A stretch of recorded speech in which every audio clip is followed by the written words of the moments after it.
hari ini Bapak Dr. MM. Yang saya hormati Bapak serta Ibu dosen Fisika FMIPA Unsud. Yang saya hormati pula peserta kuliah tamu kelompok mata kuliah Fisika Material pada pagi hari ini. Pertama-tama, marilah kita panjatkan puji serta syukur kehadirat Allah Subhanahu wa taala yang telah memberikan kita berlimpah-limpah kenikmatan seperti nikmat kesehatan dan kesempatan sehingga kita bisa berkumpul bersama-sama untuk menghadiri kuliah tamu pada pagi hari ini dengan tema membawa riset fisika material menuju dunia industri. Sebelumnya, perkenalkan, saya Sani Bagus Eriana dari Fisika Angkatan 2022 Universitas Jenderal Sudirman, di mana pada pagi hari ini saya ditugaskan menjadi pembawa acara untuk kegiatan kuliah tamu KMK Fisika Material. Adapun susunan kegiatan pada kuliah tamu pada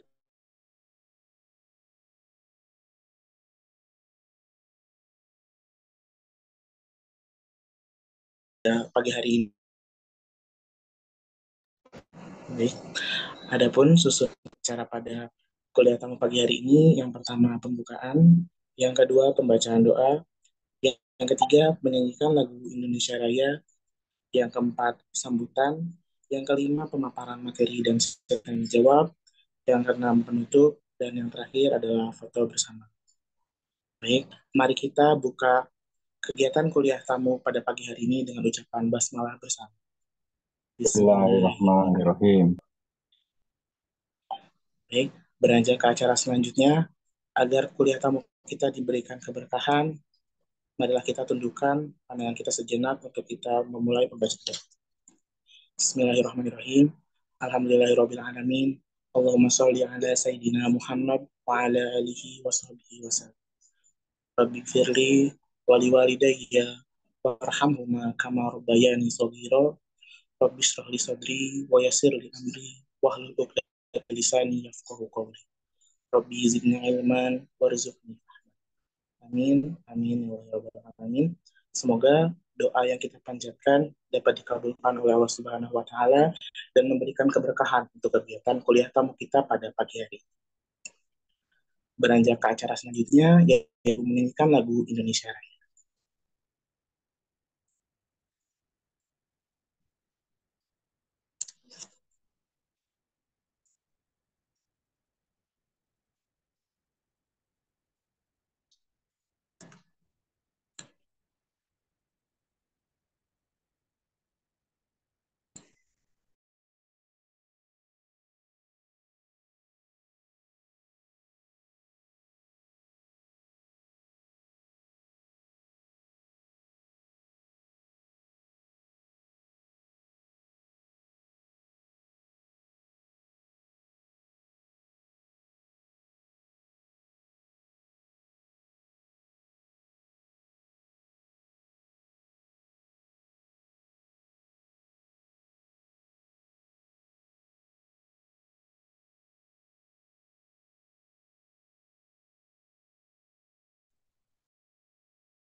Baik, setelah menyanyikan lagu Indonesia Raya, semoga dapat meningkatkan rasa nasionalisme kita.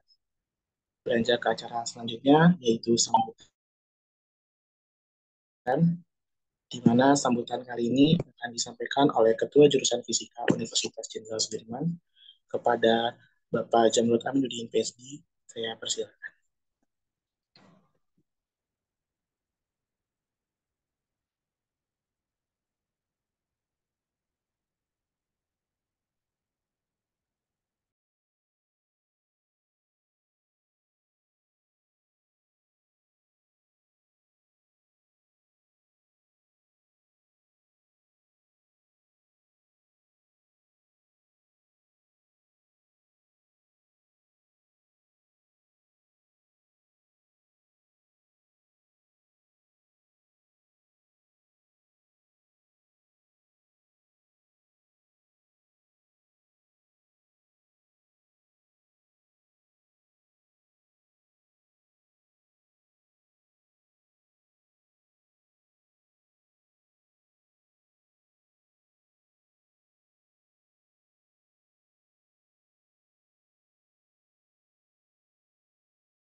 Halo, cek.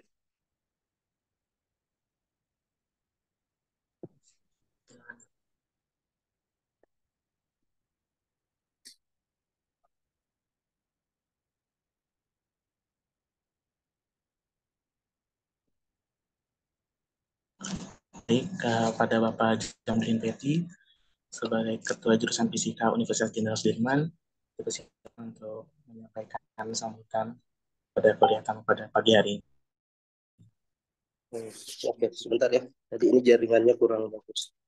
Bismillahirrahmanirrahim. Assalamualaikum warahmatullahi wabarakatuh. Waalaikumsalam warahmatullahi wabarakatuh. Ya, alhamdulillahirrabbilalamin. Wassalatu wassalamu ala asyrafil anbiya'i wal mursalin wa ala alihi wasahbihi ajmain. Puji syukur kepada Allah Subhanahu wa taala, pagi ini kita sudah berkumpul di ruang Zoom meeting untuk mengikuti kuliah umum bidang fisika material. Jadi kuliah umum ini merupakan salah satu implementasi program PKKM di 267 untuk sekarang bidang material. Jadi di Bapak ini tamu pemberi kuliah umum tamu hari ini, jadi di fisika unsur itu ada fisika, fisika material, fisika komputasi dan instrumen, dan juga fisika bumi. Nah, untuk kali ini akan kita laksanakan kuliah umum tentang fisika bumi. Semoga membuka wawasan terutama bagi para mahasiswa untuk menggarap PKL maupun tugas akhir. Jadi itu yang sangat kita harapkan. Ya, untuk itu silakan Bapak yang akan memberikan kuliah umum mohon pencerahannya untuk sharing informasi tentang riset terbaru ataupun basic-basic tentang fisika material di forum hari ini. Demikian dari saya. Silahkan dilanjutkan acaranya dan disimak baik-baik. Assalamualaikum warahmatullahi wabarakatuh. Waalaikumsalam warahmatullahi wabarakatuh. Terima kasih kepada Bapak Jabir Aminuddin PhD yang telah menyampaikan sambutannya. Baik, kegiatan kita pada pagi hari ini yaitu kuliah kelompok mata kuliah fisika material yang membawa tema membawa riset fisika material menuju dunia industri. Adapun pemateri kita pada pagi hari ini yaitu Bapak Dr. Agus Sukarto Wisnugroho, MM, yang merupakan pembicara dari Pusat Riset Material Maju. Baik, sebelum memulai kepada kegiatan inti kita, agar ini dapat lebih bersemangat, mungkin teman-teman bisa rekan-rekan peserta kuliah tamu dapat mengaktifkan kameranya agar kita bisa mengambil beberapa foto terlebih dahulu.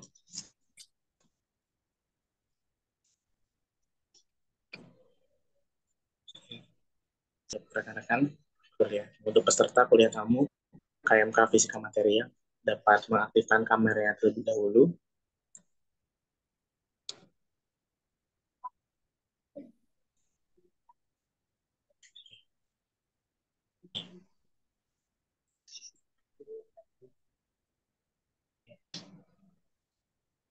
Oke, mungkin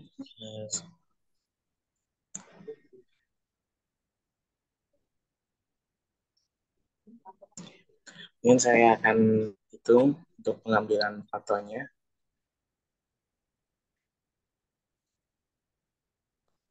Oke, untuk slide pertama, untuk 1, 2, 3.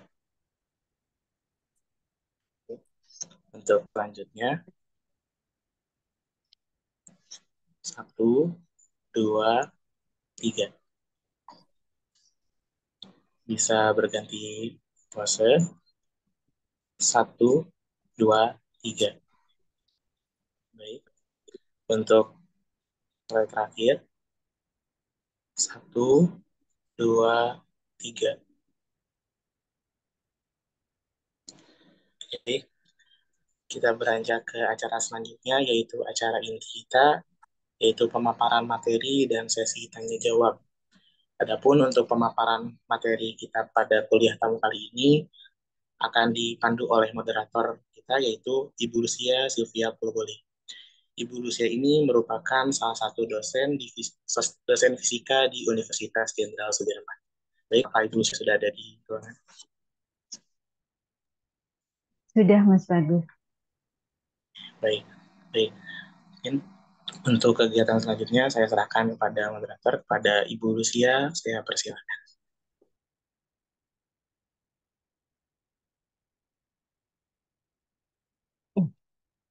Selamat pagi, Dr. Agus, selaku narasumber kita hari ini. Yang saya hormati, Dr. Agus, kemudian Dr. Jambut Aminuddin selaku Ketua Jurusan Fisika, Prof. Wahyu Tri selaku Ketua KMK Fisika Material, dan yang saya hormati dosen-dosen jurusan fisika, serta yang saya muliakan adalah semua peserta kuliah tamu yang hadir pada hari ini. Saya mohon izin untuk menjadi moderator dalam acara kuliah tamu hari ini yang bertema membawa riset fisika material menuju dunia industri. Nah, sebelum kita mulai, saya akan memperkenalkan tentang narasumber kita hari ini yang telah bergabung bersama dengan kita dari kantor BRIN di daerah Serpong. Nama lengkap beliau adalah Dr. Agus Sukanto Wismogroho, MM. Beliau lahir di Purworejo pada 21 Agustus tahun 1978. Saat ini beliau bekerja di Pusat Riset Material Maju BRIN. Nah, selanjutnya saya akan membacakan tentang riwayat pendidikan beliau. Nah, Dr. Agus menempuh pendidikan S1 di Osaka University. Bidang ilmunya mesin dan teknik material. Kemudian beliau melanjutkan S2-nya di universitas yang sama, dengan bidang ilmu teknik material juga. Nah, S3-nya beliau pindah ke universitas yang berbeda, tapi masih di negara yang sama, di negara Jepang ya. Nah, bidang ilmu beliau sewaktu S3 adalah Material Science and Engineering. Nah, alasan kita mengundang narasumber kita hari ini yaitu Dr. Agus karena beliau mempunyai publikasi dan paten yang sangat banyak di tingkat nasional dan internasional. Nah, di sini yang peserta kuliah lihat yang ada di CV ini untuk publikasi beliau dalam 5 tahun terakhir, saat saya cek itu kita lihat ya dari nomor 1, saya scroll ke bawah, masih berlanjut, masih terus berlanjut. Nah, ada sekitar 50 publikasi beliau dalam 50 tahun terakhir. Dan ini belum beliau masukkan yang di tahun 2023. Nah, dari 50 publikasi ini, yang bisa saya ringkas adalah ada berbagai macam material yang sudah beliau teliti. Beberapa di antaranya itu tentang tin alloy, zinc oxide, titanium, dan manganese oxide.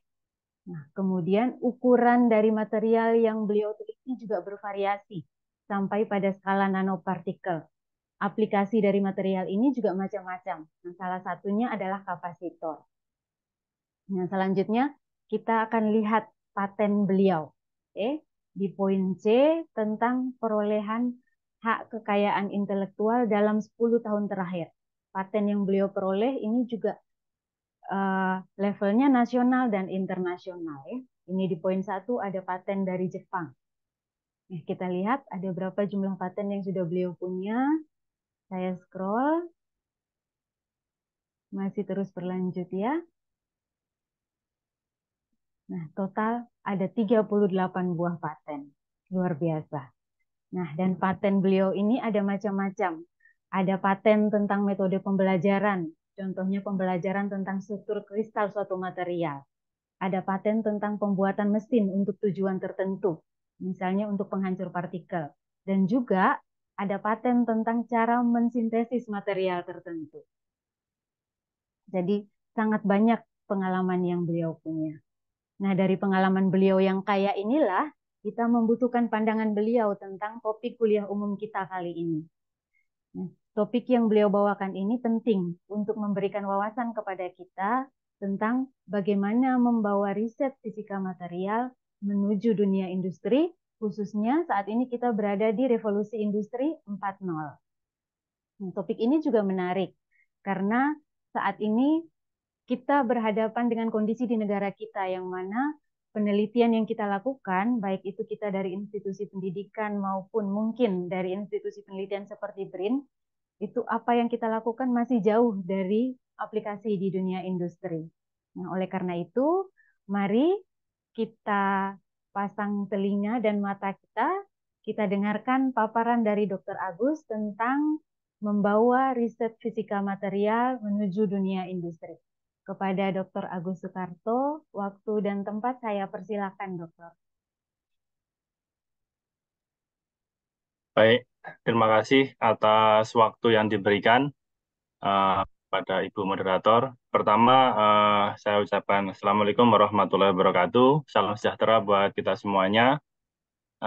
Yang kami hormati, Bapak Zamrud Aminuddin, selaku Ketua Jurusan Fisika. Yang kami hormati juga Bapak Ibu dosen, yang mohon maaf tidak bisa saya sebut satu persatu, dan kami banggakan adik-adik ini ya, adik-adik apa ini ya, milenial udah lewat ya, bukan milenial ya. Gen apa namanya, generasi apa ini, saya terus terang udah agak agak kurang ngeh dengan apa namanya zaman anak-anak ini ya, adik-adik semua ya kan udah terlalu tua nih. Saya udah umur 40 lewat 45 ke atas nih. Tapi ya ingin sharing ya, kemarin di apa namanya diundang Pak Muhtar. Pak Muhtar itu beliau teman di Kagoshima ya. Beliau di Kumamoto University, saya di Kagoshima, tetanggaan. Saya tadinya di Osaka, tapi saya itu nggak suka dingin. Makanya saya nyari-nyari kota yang panas gitu. Akhirnya turun sampainya di Kagoshima gitu. Jadi ya itulah alasan kenapa pindah dari Osaka ya. Gitu. Ya alhamdulillah saya pulang dari luar negeri itu 2004 ya, S2 lulus pulang. Kemudian sekolah lagi 2006. Selesai S3 2008, 2009. Mohon izin akan saya apa namanya share ini ya, share screen. Bentar. Terlihat ya? Ya, sudah terlihat, Pak. Baik, ya saya ingin membawakan tema yang tidak terlalu serius, tetapi mungkin bisa menjadi salah satu pemikiran ya, pemikiran buat adik-adik sekalian terkait perjalanan hidup saya nih. Saya riset udah 19 tahun ya, dari 2004. Mimpi ya, mimpinya itu seperti apa nih saya jelaskan. Saya juga ingin tahu mimpi adik-adik seperti apa. Jadi saya membawakan tema membawa riset fisika material menuju dunia industri. Kebetulan saya kerja di pusat penelitian fisika ya. Tahun 2004 itu sampai sekarang berubah nama menjadi Pusat Riset Material Maju. Eh Sebelumnya saya minta izin menjelaskan sedikit tentang BRIN. Siapa tahu adik-adik belum kenal BRIN karena baru muncul. BRIN itu penggabungan ya dari Batan, LIPI, BPT, dan LAPAN. Plus periset-periset dari kementerian. Sekarang menyatu menjadi BRIN, pusatnya di Jakarta, itu di gedungnya BPT ya, depan Sarinah Tamrin. Saya sendiri di Tangerang Selatan, Serpong, Puspitek. Nah, sini tempatnya Ijuruyu-ruyu. Gitu. Kalau masuk sini, mohon maaf nih ya, seperti hutan. Namanya berubah, bukan Pustek lagi, namanya KST ya, Kawasan Sains Teknologi B.J. Habibie. Jadi untuk mengenang jasa beliau dalam membangun kawasan ini. Pegawainya banyak ya, 16.000 orang, dan rekrutmen berjalan terus. Jadi adik-adik ini, monggo yang ingin menjadi periset, syaratnya simpel, S3 dulu. Kalau sudah S3, insya Allah bisa masuk di bidang-bidang yang adik-adik inginkan. Dari kursi yang dibuka itu separuh lebih kosong ya, karena nggak tercapai kuotanya. Saya posisinya di organisasi riset nanoteknologi dan material di sini, tentang material-material lah, mungkin mirip dengan adik-adik semuanya. Nah, kita ini langsung ya ke temanya ya. Sebenarnya kita ngapain sih sekolah gitu ya, apalagi fisika material. eh saya nggak tahu nih adik-adik. Saya pingin bertanya ini, apa mungkin ada yang bisa jawab ya? Tapi mungkin karena agak susah, mungkin ini bayangan saya ya. Bayangan saya kalau saya tanya ke anak saya, jawabannya seperti ini. Ingin sukses dan kaya raya gitu. Jadi ya cita-cita idealnya sih mengubah sains menjadi duit ya, dan mengejar cita-cita untuk hidup mulia. Itu udah tujuan paten nih terus terang. Saya nggak tahu ada yang punya cita-cita yang lain. Atau cuma ingin happy-happy saja sekolah atau disuruh orang tua gitu ya, saya nggak tahu. Tapi ujungnya tetap ya, kita pingin uang, pingin hidup, pingin makmur, pingin berguna. Sehingga proses ini menjadi penting ya. Adik-adik dengan sekolah menjadi pintar itu penting. Plus kepandaian itu bisa dibawa menjadi kekayaan, keuangan, dan bisa menjadi membayar lah ya, apa namanya, mengabdi pada negara, mengejar cita-cita yang mulia. Ini sebuah cita-cita yang sangat keren ya. Gitu. Ini juga sama sebenarnya cita-cita pimpinan kita, bahwa riset kita itu diminta manfaatnya oleh negara.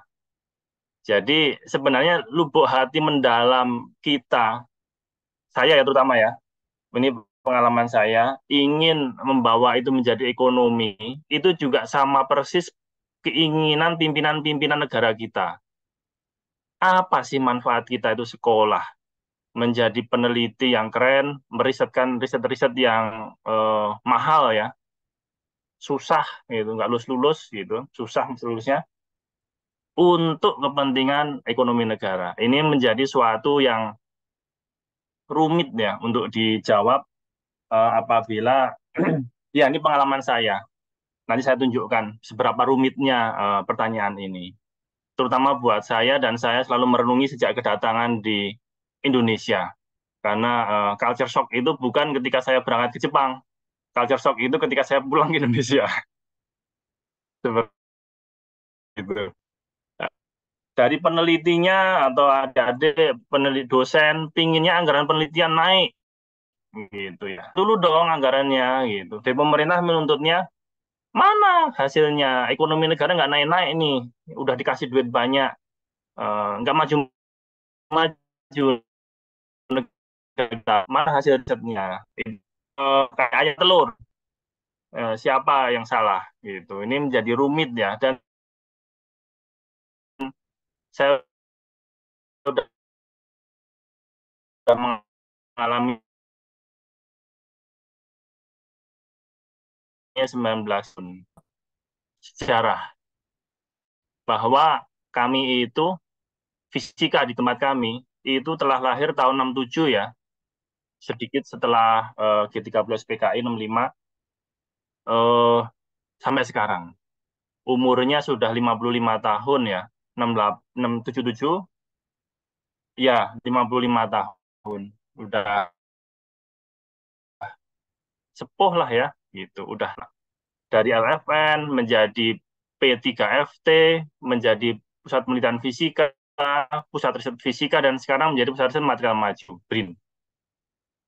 Kalau kita runut, kita kan karena orang negara mintanya ekonomi ya, produknya apa sih? Nah, ini yang menjadi sulit sekali untuk menjawab, karena dalam waktu yang sangat lama itu saya cari-cari ya, korek-korek apa yang jadi.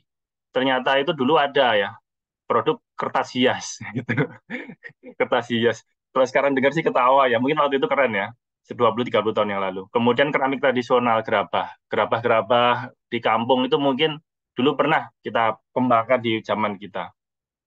Kemudian tahun 80-an itu alat peraga lab, itu keren banget, laku. Sampai sangat moncer ya. Pernah juga tahun 90 insenerator.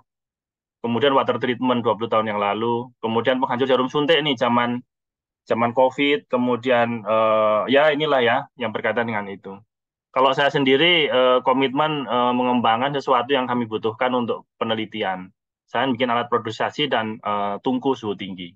Jadi memang dengan warga yang sangat banyak, pegawainya banyak ya, ratusan, dan itu bergulung sampai sekarang udah ada orang tua yang anaknya juga kerja di sini, mungkin bentar lagi cucunya kerja di situ juga gitu. Artinya udah sangat lama, dan kalau kita bertanya mengenai manfaat ke industri, susah kita menjawabnya. Terhitung jari ya. Jadi kita itu belum nggak habis untuk menghitung apa namanya output yang keluar dalam bentuk produk. Meskipun kalau paper dan paten tadi disampaikan sama moderator ya, saya aja nggak kehitung ya, saya juga sampai bosan melihatnya. Tapi itu penting kan, itu indikator kinerja kita. Tapi ketika kita bilang teknoekonomi, ini menjadi yang sangat rumit. Ya, ini kalau indikator kita tahu ya, TRL, panjang dan berat. Ini indikator standar internasional. Nah, ini yang ingin saya sebutkan, bahwa ternyata ketika kita bilang industri, itu produk yang laku, dan sains, itu sains dasar dan terapan, itu tahapannya panjang. Yang bawah ini ya, yang bawah ini terlihat rasio jumlah tema riset menjadi produk itu menggunakan rasio standar 1:10. Riset dasar menjadi terapan itu 1:10. Terapan menjadi sampai diuji teknologinya 1:10. Uji teknologi sampai siap pakai 1:10, dan dari siap pakai sampai laku di pasar 1:10. Terbayang ya, ternyata 10.000 tema riset itu hanya bisa menghasilkan satu produk hit di pasar apabila kita menggunakan skema teknologi push. Teknologi yang betul-betul alamiah berjalan. Ini yang dilakukan oleh Jepang dulu. Tapi mereka uangnya berlebih, berlimpah. Meskipun di kemudian hari mereka berpikir, nggak bisa kayak gini, harus dirubah lagi. Seperti itu. Keren sekali ini nilainya. Kalau dengan skema ini, satu produk itu membutuhkan 10.000 sedasar. Kalau satu sedasar dihargai 50 juta saja, itu kena 500 miliar. Kebayang. Makanya kenapa susah gitu. Kenapa produk kita nggak keluar-keluar gitu. Ya, syaratnya terlalu panjang, terlalu banyak. Ini realita yang mungkin adik-adik akan pahami ya sambil berjalan. Saya udah 19 tahun udah merasakan pahit getirnya riset untuk menjadi produk itu sangat sangat berat. Nah, so gitu. Apa kata dunia gitu. Kesulitan itu apa hubungannya dengan realita hidup? Nah, kita lihat. Apapun yang terjadi, Indonesia itu keren. Indonesia itu kaya dan Indonesia itu maju uangnya. Indonesia nomor 1 di Asia Tenggara dalam sisi PDB. Keuangan negara kita sangat besar. Nah, makanya banyak orang melirik Cina, Jepang, Amerika, Korea. Kalau adik-adik lihat di Jakarta itu melimpah ruah mereka. Investasi masuk. Gitu. Tetap Indonesia akan kaya. Nah, masalahnya yaitu, yang kaya siapa? Kita atau mereka? Nah, ini menjadi hal yang penting ya buat kita pahami, kita sadari. Kita main HP, membayar ke Google. Kita main sekarang OpenAI ya. AI itu udah dipegang oleh siapa? Mengerikan ya. Industri kita udah terima produk jadi. Kemarin Tanah Abang ya, impor langsung baju. Baju aja udah bukan di kita ya, baju udah di Cina. Gitu. Jadi besar itu milik siapa? Ini menjadi penting sekali pemahaman buat zamannya adik-adik ke depan.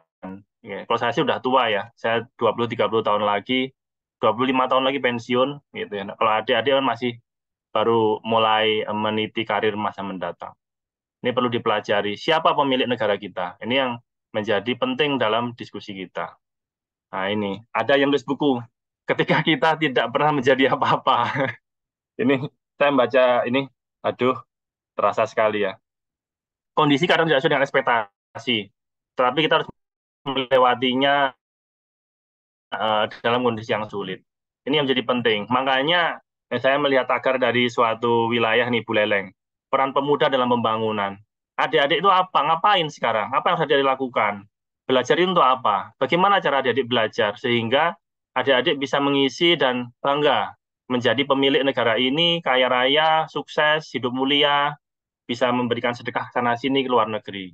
Gitu ya. Bukan terbalik. Kita menjadi pelayan di negeri sendiri. Ini menjadi target penting ya, apalagi nih Hari Pahlawan ya, 10 November. Dekat-dekat itulah ya. Sebelumnya Hari Pemuda. Ini ya. Nah, pemuda ini penting. Makanya saya menyemangati Pak adik-adik ini siap untuk melewati masa-masa sulit pengembangan negara kita. Oke ya, kita kembali ke sains menuju industri. Salah nih, U-nya kurang nih. Kita tahu nggak sih bahwa teknologi itu ada siklusnya. Kayak kita hidup di masyarakat, ada siklusnya. Teknologi itu juga ada siklusnya. Dia jika dan hanya jika hidup ketika ada di dalam siklus ini. Ketika teknologi ini tidak dalam siklus ini, dipastikan teknologi ini akan mati atau tidak berdampak apapun di dalam kehidupan kita saat ini. Ya mungkin kita nggak tahu ya, 50 tahun ke depan atau 100 tahun ke depan kepakai. Tapi tidak untuk saat ini. Oleh karena itu, ketika kita ingin melakukan sesuatu yang tercepat dan terdekat, kita harus memahami siklus hidup teknologi ini dan masuk ke dalam siklus ini. Ini menjadi sangat penting. Seperti apa sih siklusnya? Standar ya, ide. Semua orang bisa memiliki ide. Dari ide yang penting itu dibawa untuk penelitian adik-adik di kuliah, di riset, di tempat saya. Hasilnya standar ya, tugas akhir, paper, paten, jurnal, sprint analis yang saya buat tadi, berbagai macam tema sudah kita kerjakan. Nah, selanjutnya seperti apa nih putarannya? Nah, ini yang menjadi penting. Ada satu hal penting bahwa seringkali kita itu riset fokus pada ide masa depan tanpa menyertakan industri potensial tempat teknologi itu hidup, tempat teknologi itu dipakai. Jadi siklusnya itu separuh. Kita hanya berputar pada dunia yang kita suka, tapi kita belum menjamah dunia yang seharusnya memakai. Ini yang sering terjadi pada tempat kita, sehingga menjadi beban buat kita untuk kenapa sih teknologi kita nggak kepake-kepake. Oh, ternyata kita itu belum menginkludkan mereka, belum memasukkan mereka dalam parameter kegiatan kita. Nah, seperti hanya mancing ya, ini hal lagi mancing. Kalau kita mancing di tempat yang kolamnya jelas, sudah pasti dapat ikannya jelas. Kolam lele ya dapat lele, kolam gurame ya dapat gurame, ikan bawal. Saya suka mancing, tapi saya suka mancingnya di kolam. Ya jelas, Pak ini kolamnya isinya apa? Bawal, oke gitu. Kalau bawal kan nariknya kuat ya gitu. Kolam lele, wah ini kalau nariknya kenceng. Kalau gurame ini pinter-pinteran itu memancingkan gurame gitu. Yakin itu penting, tapi masuk ke dalam kolamnya. Kalau kita nggak masuk dalam kolamnya, kita nggak akan menemukan, mendapatkan apa yang kita inginkan. Oleh karena itu, perlu kita memilih dan masuk ke sana, dan tentunya kita akan mendapatkan sesuai dengan kolamnya. Kurang lebih seperti itu. Makanya kita perlu ya dalam adik-adik riset itu masuk ke dunia yang memang apa sih yang mau kita kerjakan dan masuk dalam siklus mereka. Akhirnya satu hal yang penting, kebutuhan industri ini menjadi trigger ide-ide kita untuk yang kita bawa ke riset, yang kita perdalam menjadi suatu jurnal, laporan, yang akhirnya kembali ke industri kembali. Nah, inilah yang disebut siklus teknologi. Jadi tema kita itu bukan suatu tema yang turun dari langit, bukan satu tema yang apa yang saya suka, bukan, tapi satu tema yang memang ada dalam siklus industri tersebut. Inilah yang kemudian jadi sangat penting ya, dalam 19 tahun saya riset, ini menjadi siklus yang sangat penting yang saya pegang. Bagaimanapun juga, saintifik bisa berjalan apapun, tapi saintifik itu kita comot dari ide-ide yang real yang ada di industri kita, industri-industri kita ya, sekitar kita ya, yang memang membutuhkan atau memang warga kita membutuhkan, sehingga ide ini bisa kita bawa, kita putar menjadi saintifik dan bisa menjadi suplai untuk industri di masa mendatang dalam waktu yang pendek. Itu jadi penting. Nah ini ya, jadi idenya berasal dari kebutuhan industri, kemudian industri kalau bisa hadir di dalam proses itu menjadi guideline risetnya dan berjalan dengan baik. Kenapa? Karena peneliti itu mudah terjebak ya. Karena kita tuh kalau nemu ya kita jalan apa namanya ke sawah itu tiba-tiba nemu apa belut atau apa yang dikejar belutnya, padahal kita kan ke sawah cari padi kan gitu. Kadang-kadang peneliti suka terjebak di tengah jalan sesuatu hal yang menarik gitu. Jadi ini jadi penting. Jadi sains teknologi hanya bisa diaplikasikan kalau memang kita masuk ke dalam kolamnya dan bersama-sama di situ untuk mengerjakannya gitu. Makanya kalau kita bisa menggunakan skema itu, yang awalnya 10.000 banding 1 itu bisa kita efisiensikan. Jadi, oh di bagian awal kira-kira sedasarnya ini nih, kurang lebih sebelah ini nih, nggak usah banyak-banyak, nggak harus semuanya diteliti semua. Kita harus bagian sini saja, kemudian agak ke tengahnya sini dan ujung ke sini. Jadi kita selalu ada guideline ya, ada apa yang harus kita pelajari itu banyak. Karena ilmu itu sangat luas ya. Kalau di Quran saja ya, ini mohon maaf, saya belajar dari Muslim. ilmu itu terlalu luas. Kalau laut itu dijadikan tinta dan pohon dijadikan pena, itu nggak habis kita tulis untuk menjadi sebuah ilmu. Suatu ilmu yang menghabiskan seluruh ilmu dunia ini. Dan kalau kita tambahkan 7 kali pun, tetap tidak akan habis.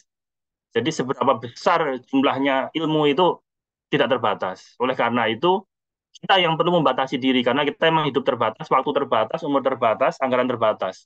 Kita yang perlu melakukan suatu guideline riset.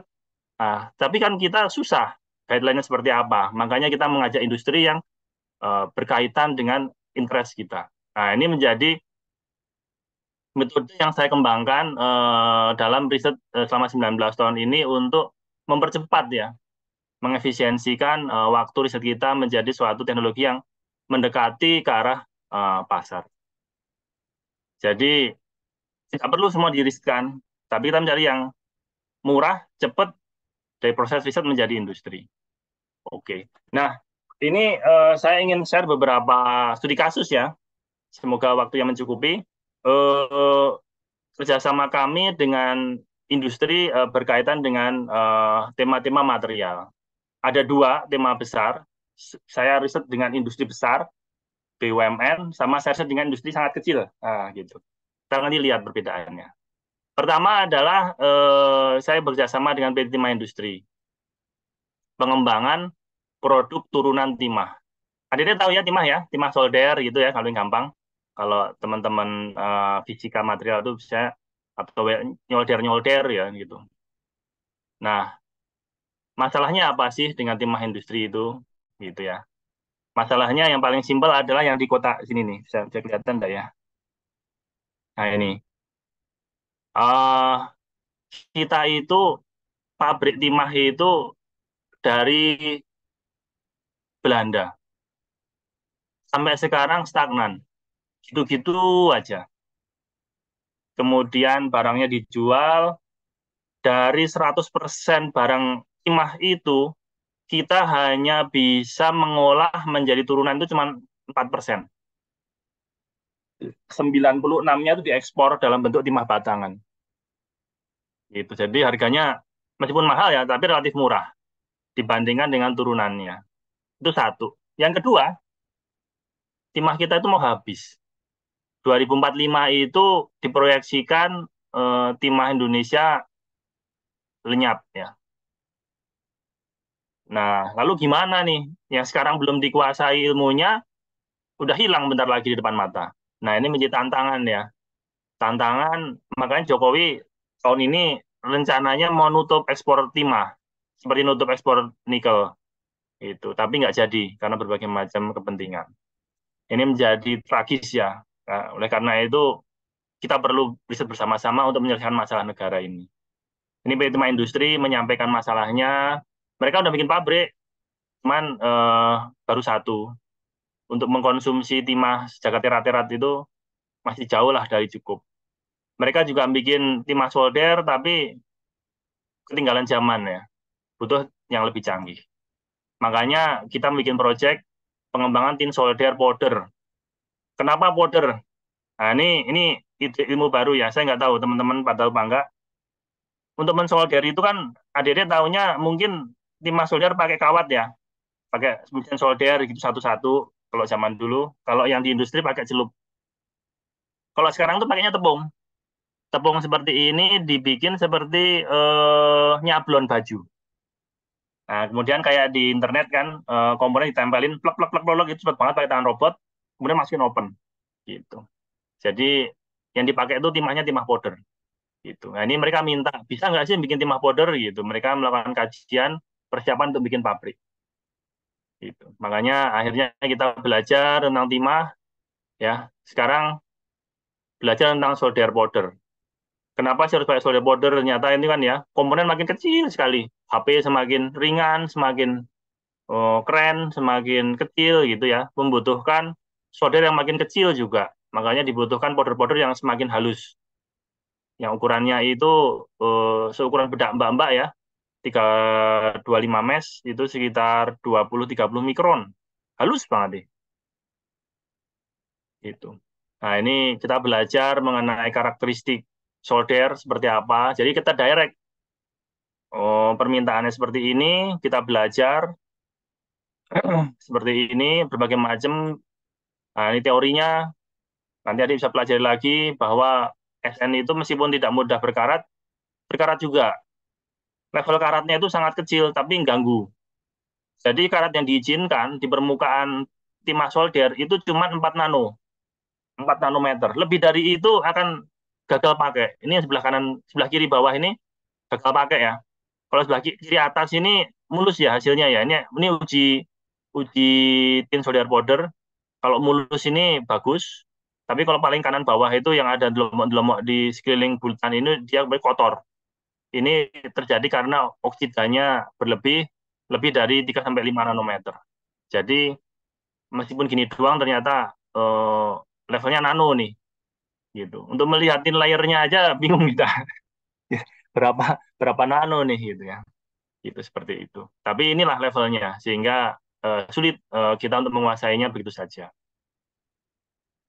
Nah, ini juga ya dampak-dampak korosi oksidasi lah ya. Ini juga dipelajari. Ukuran juga sama, bentuk juga sama. Jadi ada standarnya ini. Bentuknya itu harus bulat leketer bahasa Jawanya. Bulat apa namanya? Bulat telur nggak boleh. Maksimal itu rasio 1,2. Jadi rasio lebar apa namanya bulat bulat lonjong terpanjang sama terpendek itu perbandingan 1,2.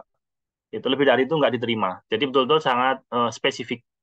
Itu makanya itu menjadi sangat mahal. Ini tipe-tipenya ya. Semak ketiga itu ukuran agak gede ya. 45 sampai 60 mikron, T4 itu 38-50 mikron, terus sampai T7 itu 11 sampai 15 mikron.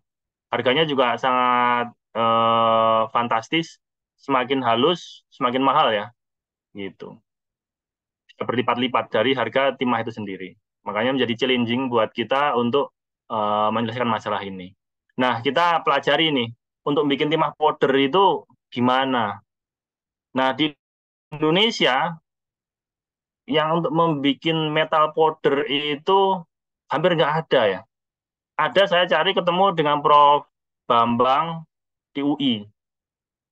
Beliau bikin stainless steel powder gitu ya untuk S3-nya mahasiswanya. Itu saya belajar juga, jadi di Indonesia cuma mungkin 2 selama ini, di UI sampai tempat kami. Membikin, caranya gimana? Ternyata ketemu ada 3 metode, gas atomisasi, sentrifuga, dan ultrasound atomisasi. Dulu saya bikin ball mill, nggak kepake di sini, nggak laku kalau ini. Harus yang bulat. Gitu. Makanya kita riset, akhirnya ya teorinya adalah ya, nanti adik-adik bisa pelajari bagaimana bikin atomisasi, seperti spray-spray minyak wangi lah ya, gitu. Serut-serut nggak keluar apa namanya pengabutannya, kemudian itu disolidifikasi menjadi bulat-bulat kayak telur seperti ini. Teorinya udah jelas, ada ukuran itu kira-kira seperti apa, dan itu yang bisa kita pelajari. Kemudian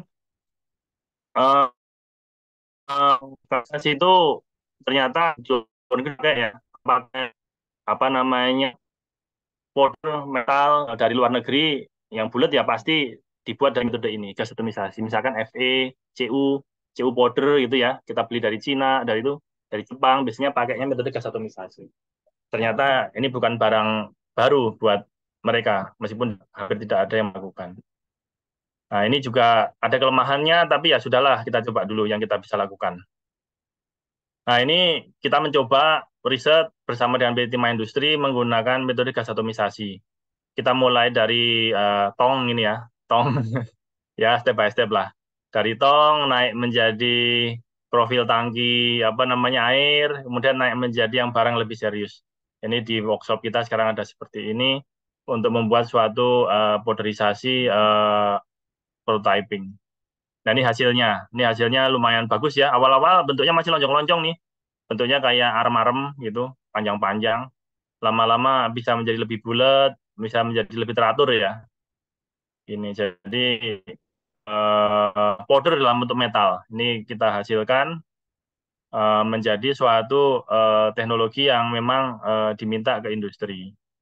Nah, ini lebih detail, berbagai macam variasi apa namanya variasi powdernya dengan berbagai macam parameter. Ini timah murni ya, kita tidak belum memakai tin alloy, masih tin pure tin untuk keperluan riset kita. Ini hasilnya rasio ya, rasio yang bisa dijual.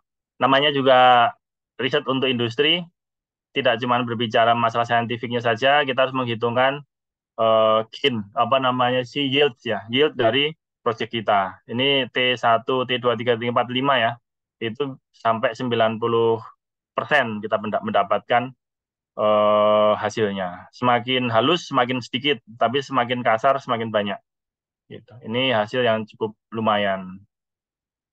Ya, ini dibandingkan komersial, kalau ya bulat-bulat juga, yang punya kita bulat-bulat juga. Cuman komersial di ayam ini lebih rapi, lebih sopan ini. Masih yang kecil, tapi bulat-bulatnya sama.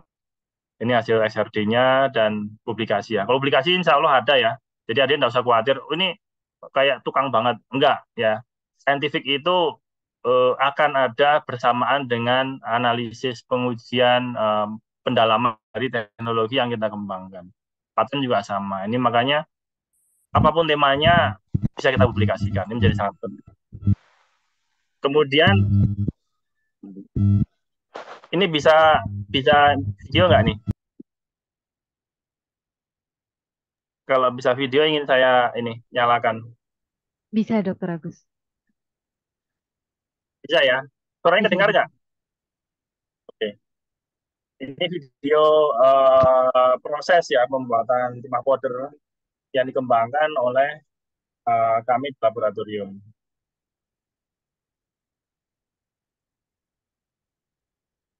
Kita coba dulu pakai air ya. Air seperti apa? Nah, itu kita tiup.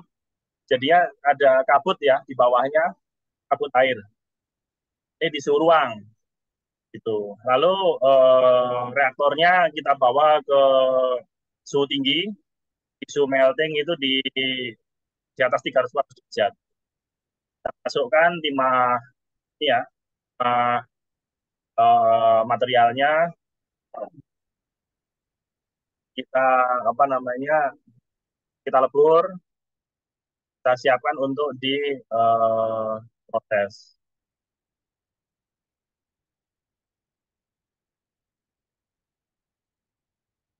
Nah, kita gas untuk kita pakai gas inert ya, argon atau nitrogen. Nah, kemudian diproses.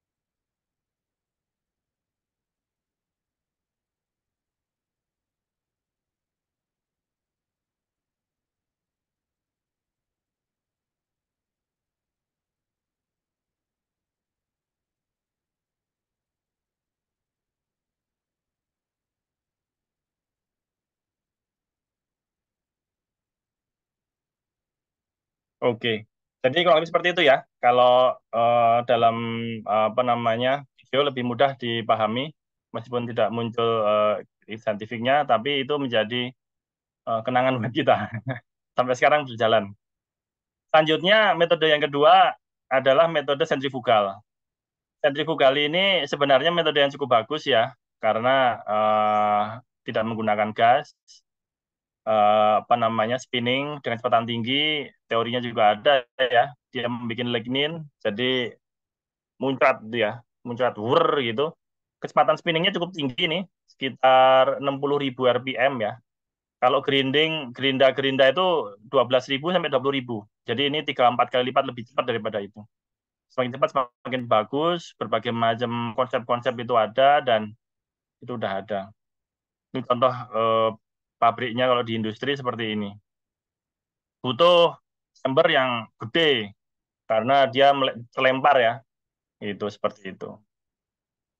Cuman kelemahannya dia itu muncul fenomena bimodal. Jadi partikelnya itu terbelah menjadi dua peaknya. Ada yang partikel gede. Ini selalu terjadi di berbagai macam material untuk menggunakan sentrifugal atomisasi ini. Nah, kita nyoba di lab. Cuman ya tidak seindah yang dibayangkan ya, tidak semuanya bisa terlaksana. Ini kita gagal hal ini karena butuh chamber ya, butuh chamber yang sangat besar dan itu terlalu high cost di awal sehingga kita waktu itu nggak bisa menyelesaikan program desain ini. Gitu ya. Jadi mahal sekali. Akhirnya kita ya realita lah ya. Tuntutan sama realita agak jauh. Yang ketiga adalah ultrasonik. Ultrasonik ini kecil-kecil bisa ini yang kecil-kecil cabai rawit. Adik-adik tahu diffuser nggak? Kalau aromaterapi sekarang itu kan pakai diffuser keluar asapnya ya, apa namanya, atau moisture di ruangan itu ya. Harganya cuma 25.000 itu, 50.000 di Topet itu. Ini juga sama. Ternyata itu bisa dipakai untuk membuat atomisasi. Nah, ini keunggulannya adalah lebih rapi gitu ya. Dan apa namanya? Bentuknya bulat, cuman yieldnya kecil gitu ya. Sehingga ya ini ada unggul ada lemahnya gitu. Ini kita sedang proses proyek saat ini kita ngerjakan itu karena bersamaan dengan proyek kita industri juga berjalan. Mereka juga riset riset industri ya. Mereka langsung kunjung ke pabrik-pabrik produsen alatnya dan mereka tahun ini juga bersama dengan kita sambil riset mereka bangun pabriknya. Jadi kita bareng-bareng betul-betul di guide sama industri. Oh ini bisa, oh ini ternyata bermasalah. Oh ini kemungkinan oke Pak, jalan terus gitu. Jadi bukan berarti pabrik nunggu kita riset selesai baru jalan pabriknya, tapi kita bareng-bareng. Pabriknya juga jalan, kita juga jalan. Kenapa? Karena pengalaman pabrik ketika mereka beli alat tanpa punya ilmu, di kemudian hari kesulitan mereka kalau ada masalah. Keluar negeri casnya mahal, kemudian dipersulit, dan lain sebagainya. Ini pengalaman dari industri yang kerjasama dengan kami. Ketika 5 tahun berjalan, di luar negeri udah inovasinya udah meningkat, efisiensi teknologinya makin tinggi, harga turun. Nah, kita di dalam negeri karena beli barangnya 5 tahun yang lalu, teknologi lama, kosnya masih tinggi. Akhirnya gagal di persaingan harga. Nah, ini makanya kita bareng-bareng dengan industri untuk belajar bersama-sama. Tidak harus sukses secara keseluruhan, tapi minimal ada orang yang mempelajarinya dan berdampingan dalam melakukan kegiatan ini. Ini penting dalam penguasaan teknologi di dalam negeri. Ini satu yang tadi ya bersama dengan PT Timah Industri, proyeknya lumayan berat ya, karena emang bikin pabrik skala besar. Sekarang mereka sedang bikin untuk produksi tahun depan, kita sebagai partner dalam pembelajarannya dan penguasaan teknologinya. Yang kedua kita dengan PLTU. Adik-adik menikmati listrik ya, itu sekarang dirongrong sama luar negeri berkaitan dengan NZE ya, Net Zero Emission. Tidak boleh pakai batu bara gitu. Ya kita ingin ngomong sih batu bara punya saya ribut apa sih gitu. Tapi nggak segitu ya juga ya. Kita hidup di dunia internasional harus memahami penguasa-penguasa di luar negeri. Makanya batu bara itu harus dikurangi bagaimanapun caranya. Dihilangkan kalau bisa. Kalau nggak bisa ya diganti gitu ya. Nuklir masih berat. Ya yang ada ya apa ya PLTU itu. Makanya kita akhirnya mengambil alternatif nomor 3, biomass co-firing. Mencampur batu bara kita dengan kayu, dengan biomasa, dengan segala sesuatu yang bisa tumbuh kembali. Nah, ini bahan bakarnya batu bara, ada biomas, ada RDF ya, sampah yang sudah diolah. Nah, yang sekarang menjadi pilihan adalah biomasa karena lebih sopan ya, lebih rapi, kontennya tidak campur aduk dengan sampah. Cuman masalahnya, nah ini, masalahnya adalah ketika kita pakai biomasa, kalinya itu meningkat pesat ya. Kalium, natrium, itu kandungannya sangat banyak dan menempel atau mempercepat korosi di permukaan tub metal. Padahal metalnya yang namanya industri ya, bukan metal yang keren, bukan stainless ya. Industri yang metalnya besi biasa gitu. Kita besi mild steel ya, besi biasa, besi karbon, ya pinter-pinteran memilih supaya awet gitu. Sehingga gimana nih supaya awet ketika ditambahkan dengan sampah. Ini menjadi beban ya. Berbagai macam metode boiler ada ya. Mungkin ini ada namanya stalker, ada namanya CFV, ada namanya pulverized fuel. Kalau pulverized itu ditiup, kalau CFV ini dicampur ya. Yang kalau stalker itu dari bawah gitu. Nah, ini dicampur sama biomasa supaya mengurangi jumlah batu bara yang ada. Nah, itu lalu gimana? Kita riset juga terbatas, kita mau masuk PLTU juga rumit, tapi mereka minta, tolong dong bantuin memprediksi kerusakan, kemudian solusinya bagaimana nih supaya kita tidak harus mengganti tub boiler yang sangat mahal dan lama. Berhenti aja dimarahin apalagi ganti, kan gitu ya. Listrik mati babak belur semuanya. Makanya kita belajar membuat mini boiler. Jadi kita merekonstruksi kondisi pembakaran menggunakan bahan bakar yang telah ditetapkan, kemudian kita melakukan uji korosi di wilayah tersebut untuk memprediksi kemungkinan kerusakan pada boiler. Nah, di samping itu material yang kita gunakan untuk memperbaiki kualitas boiler, kita mendesain tipe-tipe coating ya. Ya sebenarnya mendesain ya nyuntu-nyuntu yang ada di industri ya. Kita yang agak keras juga tahan korosi, dua itu. Jadi tipe-tipe stainless atau tipe-tipe ya durametal. Ini sangat banyak, ada Inconel, ada Incoloy, ada 310, ada 316, ada stainless dan sebagainya. Kita cari ini mana yang macam-macam yang murah dan tercapai. Ini harganya nggak main-main ya. Kalau coating itu 1 meternya dari luar negeri itu per meter itu kena di angka 60 juta per meter persegi. Kalau boiler itu berapa ratus meter persegi gitu ya. Kebayang, ngaliin aja susah gitu. Jadi sekali coating itu bisa puluhan miliar. Makanya kalau kita bisa melakukan sendiri, uang tuh nggak lari kemana-mana gitu ya, kembali ke kita sendiri. Nah ini contoh, ya ini contoh saja, saya tidak mendetailkan, kita sampling seperti ini, kita uji, kita trial, kira-kira seperti apa per jamnya, sehingga kita membuat prediksi-prediksi yang sesuai. Ini saintifik ada ya, kita uji XRF kelihatan sekali, kalau batu bara itu silikanya tinggi, fly ash ya. Tapi ketika kita pakai biomasa, ini muncul kalsium tinggi sama Na-nya tinggi, tapi tidak tertulis di sini ya Na. K-nya juga tinggi. Kalau di batu bara K rendah ya. Ini K-nya tinggi sekali. Dan Cl-nya juga tinggi, naik. Klor itu musuh bebuyutan korosi, meningkat. Kalau sampah lebih parah, sampah kota ini ya. Bukan sampah kota, RDF. Sampah yang sudah diolah itu lebih parah. Kaliumnya meningkat pesat, dan CL-nya berlipat-lipat juga. Jadi betul-betul mengelus dada lah kalau sampai kita memasukkan barang-barang itu ke dalam boiler. Tapi gimana lagi NZE ya, kita diminta untuk program NZE ini berjalan. Makanya kita butuh mitigasi. Nah ini kita coba menghitung umur-umurnya. Ini nanti kalau adik-adik belajar korosi, lebih detail ya. Ada ya pelajaran seperti ini.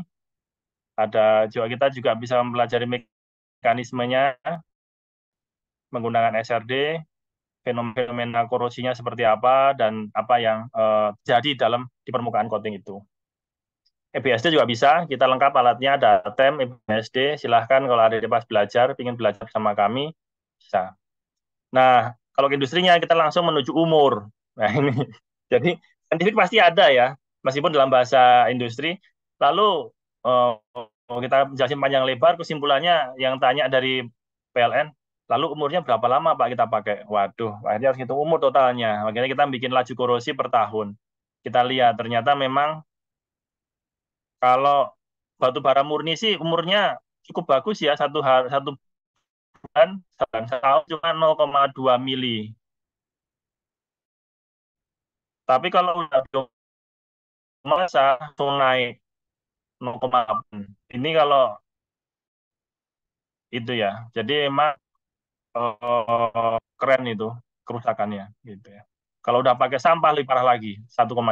Jadi memang realita yang tantangan kita ya untuk menyelesaikan pertinggi. Apalagi kalau tanpa di coating lebih parah. Tanpa di coating kita pakai Grizzly suhu tinggi kena 0, jadi suhu naik dikit aja tuh loncatnya parah sekali gitu. Makanya ini menjadi penting ya pemilihan setting itu menjadi penting ketika kita uji menggunakan kondisi yang real. Nah mereka bertanya nih, saya boleh pakai bioma maksimal berapa persen? Nah ini lagi kita ongoing uh, untuk menjawab pertanyaan apakah 5 apakah 10% gitu ya supaya PLTU kita ya lebih awet lah gitu, daripada kalau langsung banyak.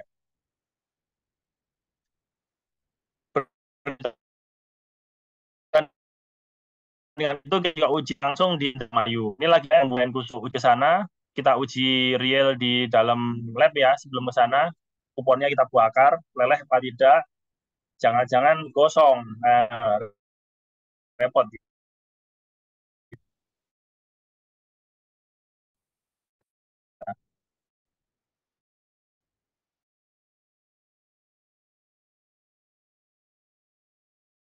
Saya ke industrinya, kita monitoring online.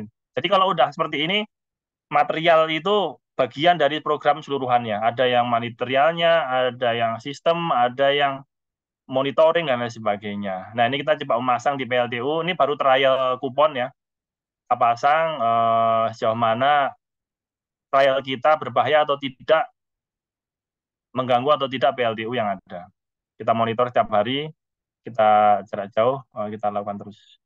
Nah ini setelah selesai kita diizinkan untuk pelaksanaan. Nah ini kita memperbaiki metodenya supaya sampel lebih banyak.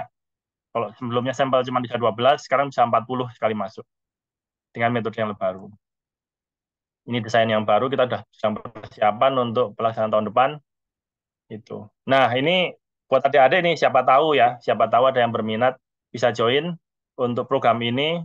Bisa juga yang sudah lulus S1 mau lanjut S2 juga boleh.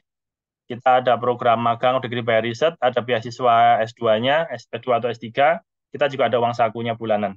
Meskipun tidak besar ya, tapi ya untuk belajar lah ya. Siapa tahu ada yang ingin lanjut kuliah, S2, kemudian lanjut kuliah S3, kemudian jadi pegawai BRIN juga boleh. Kita sangat welcome, dibutuhkan segera nih. Kalau yang tertarik, monggo WA saya. Berbicara dengan apa namanya riset dengan UKM. Ini terus terang hal yang apa namanya sama PT Timah Industri. PT Timah Industri itu dia di bawah Main ID. Main ID itu Antam dan lain sebagainya. Di bawahnya ada PT Timah. Nah, di bawah PT Timah itu PT Timah Industri. Jadi BUMN yang besar, yang duitnya melimpah ruah. PLN juga sama ya. PLN itu omsetnya 1 tahun 500 triliun. Jadi ngasih duit 100 juta itu bingung gitu ya. Kurang gede. Nah, berbeda dengan industri kecil. Industri yang sangat kecil, gurem. Itu kita juga ingin melihat sejauh mana kita itu kepake gitu ya. Ini industri spin-off company yang saya buat ya sebenarnya. Apa yang bisa kita lakukan sebagai periset untuk menerapkan ilmu-ilmu kita, ilmu fisika, fenomena-fenomena fisika menjadi sesuatu yang berguna. Ujung-ujungnya nilai ekonomi, finalnya ke sana. Cuman karena ini kecil sehingga saintifiknya kurang saya perhatikan ya. Baru-baru ini kita baru perhatikan saintifiknya. Ini kita dapat anggaran dari PPTI waktu itu 2014-2015 untuk mendevelop tungku. Kenapa kita butuh tungku? Ya tahu sendiri ya, material bagaimana kita kerja material tanpa adanya tungku. Minimal hot plate, naik dikit oven, naik dikit tunggu suhu rendah, suhu tinggi dan sebagainya. Makanya kenapa sih kita riset udah 40-50 tahun tetap impor. Nah, kita mencoba membuat sendiri lokal. Ini kita buat dengan ilmu-ilmu gabungan ya, material, elektronik, pemilihan bahan, desain dan sebagainya, pemilihan insulator dan sebagainya. Akhirnya kita mendapat anggaran untuk membuat 2 jenis tungku ini. Satu di atas tungku muffle, tungku kotak ya, yang bawah tungku tube. Kenapa? Karena kami butuh di print itu, di material itu semua butuh. Kalau udah ada mahasiswa udah bingung rebutan. Karena sintesa-sintesa semuanya menggunakan tungku, baik suhu rendah maupun suhu tinggi. Lalu rusak. Nah, solusinya gimana? Ya kita pelajari. Kita kualitifikasi knowledge kita di bidang pertungkuan, kita trial and error, kita perdalam saintifiknya, akhirnya dapat anggaran dan kita bisa mengujinya. Kita uji nih, uji sampai 3 bulan. Sebenarnya tungku buatan kita awet nggak sih? Gitu. Dinyalain nonstop 3 bulan. Ternyata hidup, gitu ya. Berjalan dengan baik dan bentuknya seperti ini. Kemudian kita rapikan menjadi bentuknya lebih kinclong ya. Nah ini teorinya itu kan supaya keren bahannya stainless yang bagus, yang rapi gitu ya. Ternyata di Indonesia stainless itu mahal dan susah gitu ya, nggak bisa dicat. Bentuknya agak keren-keren gimana gitu ya. Gitu. Makanya ya ini pemilihan-pemilihan desain lah ya. Tetapi dari kualitas tidak ada masalah, clear, berjalan dengan baik dan patennya pun muncul ya. Untuk ini kalau ini patennya paten tube furnace, Marvel juga menggunakan mekanisme yang serupa menghasilkan teknologi yang diperoleh ini. Akhirnya teknologi ini di spin off-kan dengan CV Fisika Laboratoria, kemudian dikembangkan menjadi step by step ya. Ya, akhirnya sekarang udah masuk e-katalog ini, udah masuk e-katalog dan customer-nya lumayan banyak. Jadi ini menarik ya. Kalau dari teknologinya kayaknya nggak ada apa-apanya ya, gitu-gitu doang. Tetapi ketika knowledge kita ya, kita kan belajar sangat banyak ya. Kalau saya sendiri 10 tahun di Jepang, dalam tanda kutip capek lah belajar gitu ya. Itu untuk menyelesaikan masalah-masalah seperti ini tidak memerlukan waktu yang sangat lama. Gitu. Dan anggaran juga tidak terlalu besar dan bisa kita handle, kita uji. Yang penting lagi kita uji di dalam lingkungan kerja kita, lingkungan industri. Karena kita makainya itu juga, ya otomatis lingkungan kita menjadi lingkungan yang apa namanya sejalan dengan kebutuhannya.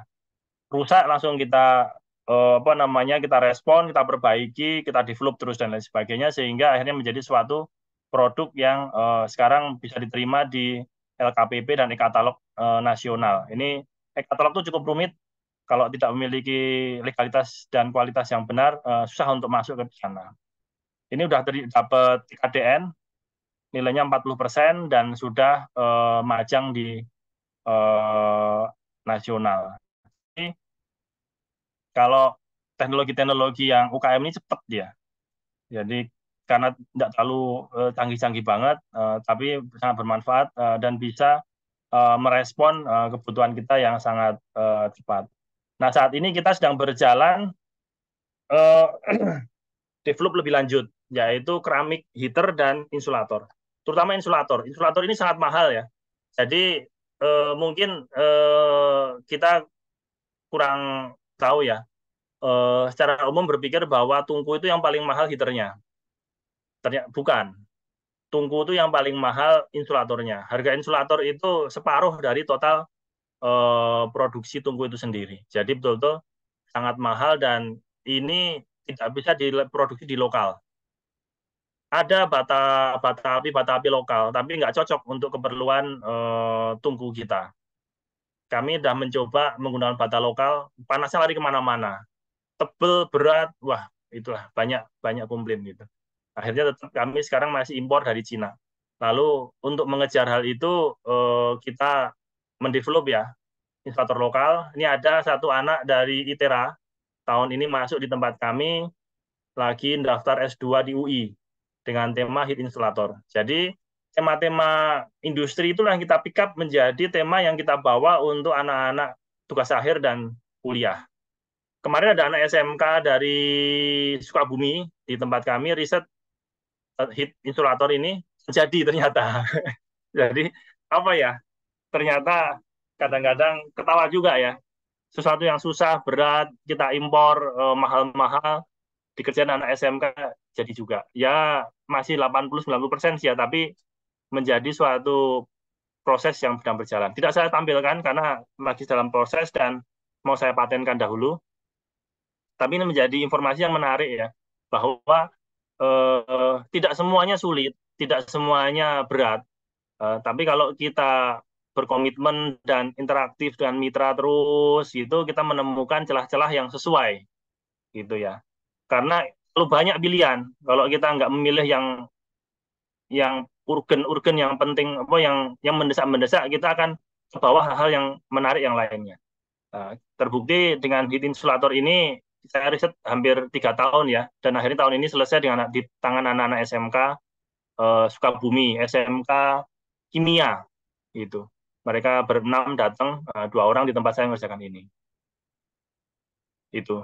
Nah, kemudian yang kedua UKM juga itu UKM peternakan ayam, Berkah Perkasa. Ini apa namanya? Kadang-kadang saya ketawa ya. Sebenarnya peternakan ayam itu apa sih kan gitu ya. Di sekitar Puspitek itu ada produksi ayam sebanyak 1,5 juta ekor per bulan. Terbayang nggak 1,5 juta ekor? Per ekor itu di kandang nilainya itu 20.000. 20.000 per ekor ya. 1,5 juta ekor itu susah ngitungnya. Berapa miliar itu? 500.000 plus 20.000 ya. Berapa itu? Banyak ya. 20.000, 15.000. 10 miliar per bulan. Putaran ayam ini. Di Jakarta, kalau ke Jakarta itu masuk 1,5 juta per hari. Kebayang ya. Jadi kenapa di Witarpufitek itu sebanyak itu ya? Ternyata kebutuhan Jakarta lebih banyak lagi. Jadi dari Bogor, keliling-keliling, Bekasi dan lain sebagainya, dari Banten itu banyak sekali. Dan di tempat kami sekitar 1,5 juta ekor itu ada. Makanya kita coba, masa sih ilmu kita nggak kepake untuk mereka gitu? Apakah mereka hanya bisa berjuang dengan berjalan sendiri atau kita bisa include ilmu fisika apa yang bisa kita pakai untuk mereka gitu. Karena saya bidangnya heat treatment dan heating panas-panas gitu ya. Kita mempelajari development ya, apa namanya, yang menggunakan otak lah kira-kira seperti apa. Awalnya itu ternyata mereka simple ya, cukup motong tong sampah, tong itu dipotong belah dua, bakar kayu, udah gitu aja. Jadi beli kayu, bakar, udah. Itu untuk pemanasan ayam. Oh, sebentar. Kenapa ayam dipanaskan?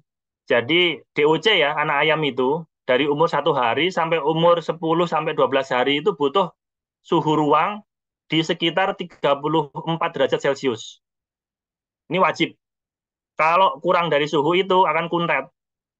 Makannya doang, gedenya kagak. Makanya dibutuh pemanasan yang intensif. Makanya dikasih tungku-tungku pembakaran. Nah, waktu sebelum kami masuk, mereka pakainya kayu bakar. Bayangin, sekitar Jabodetabek saja masih pakai kayu bakar gitu ya. Sedemikiannya teknologi itu tidak menyentuh mereka. Akhirnya kami ya bareng-bareng mikirin lah gimana. Akhirnya ini saya lupa nggak mutu produk kami, tapi kurang lebih seperti ini. Ini saya ngambil di Topet. Kalau lebih seperti ini, kita menggunakan blower. Blowernya pun dari kompor Simawar ya, Semawar itu, kompor yang untuk dipakai bapak-bapak tukang apa namanya, tukang mie goreng itu, yang cepat, yang cuos itu bisa itu Semawar. Itu kita desain dalam di belakangnya kita kasih blower, nah itu jalan itu. Itu dibikin otomatis ya supaya keren ya. Otomatis ternyata satu kali running untuk 8.000 ekor itu habis 200 kilo LPG lebih. Kebayangan ya, 200 kilo, 240 kilo LPG. Ya, namanya peternak itu, mohon maaf ya, ini meskipun di format gas subsidi. Jadi yang dibeli gas melon rutin ya, kecil-kecil disambung-sambung. Ya, gimana lagi? Ya kita dari apa? Ya saya tidak bisa bilang apa-apa untuk itu, karena mereka juga kepepet ya. Habis 240 kilo per siklus, 14 hari, 12 sampai 14 hari. Keren sih, bersih, mobile, dan otomatis. Bersih itu artinya tidak ada debu, abu yang berterbangan seperti pada waktu pakai batu kayu. Jadi pada pindah ke situ semua, karena, bagus nih, gitu.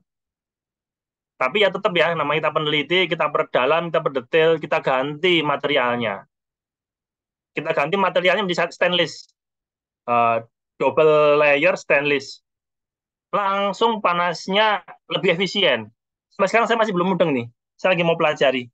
Kenapa kebutuhan LPG-nya turun separuh? Ini data real dari lapangan.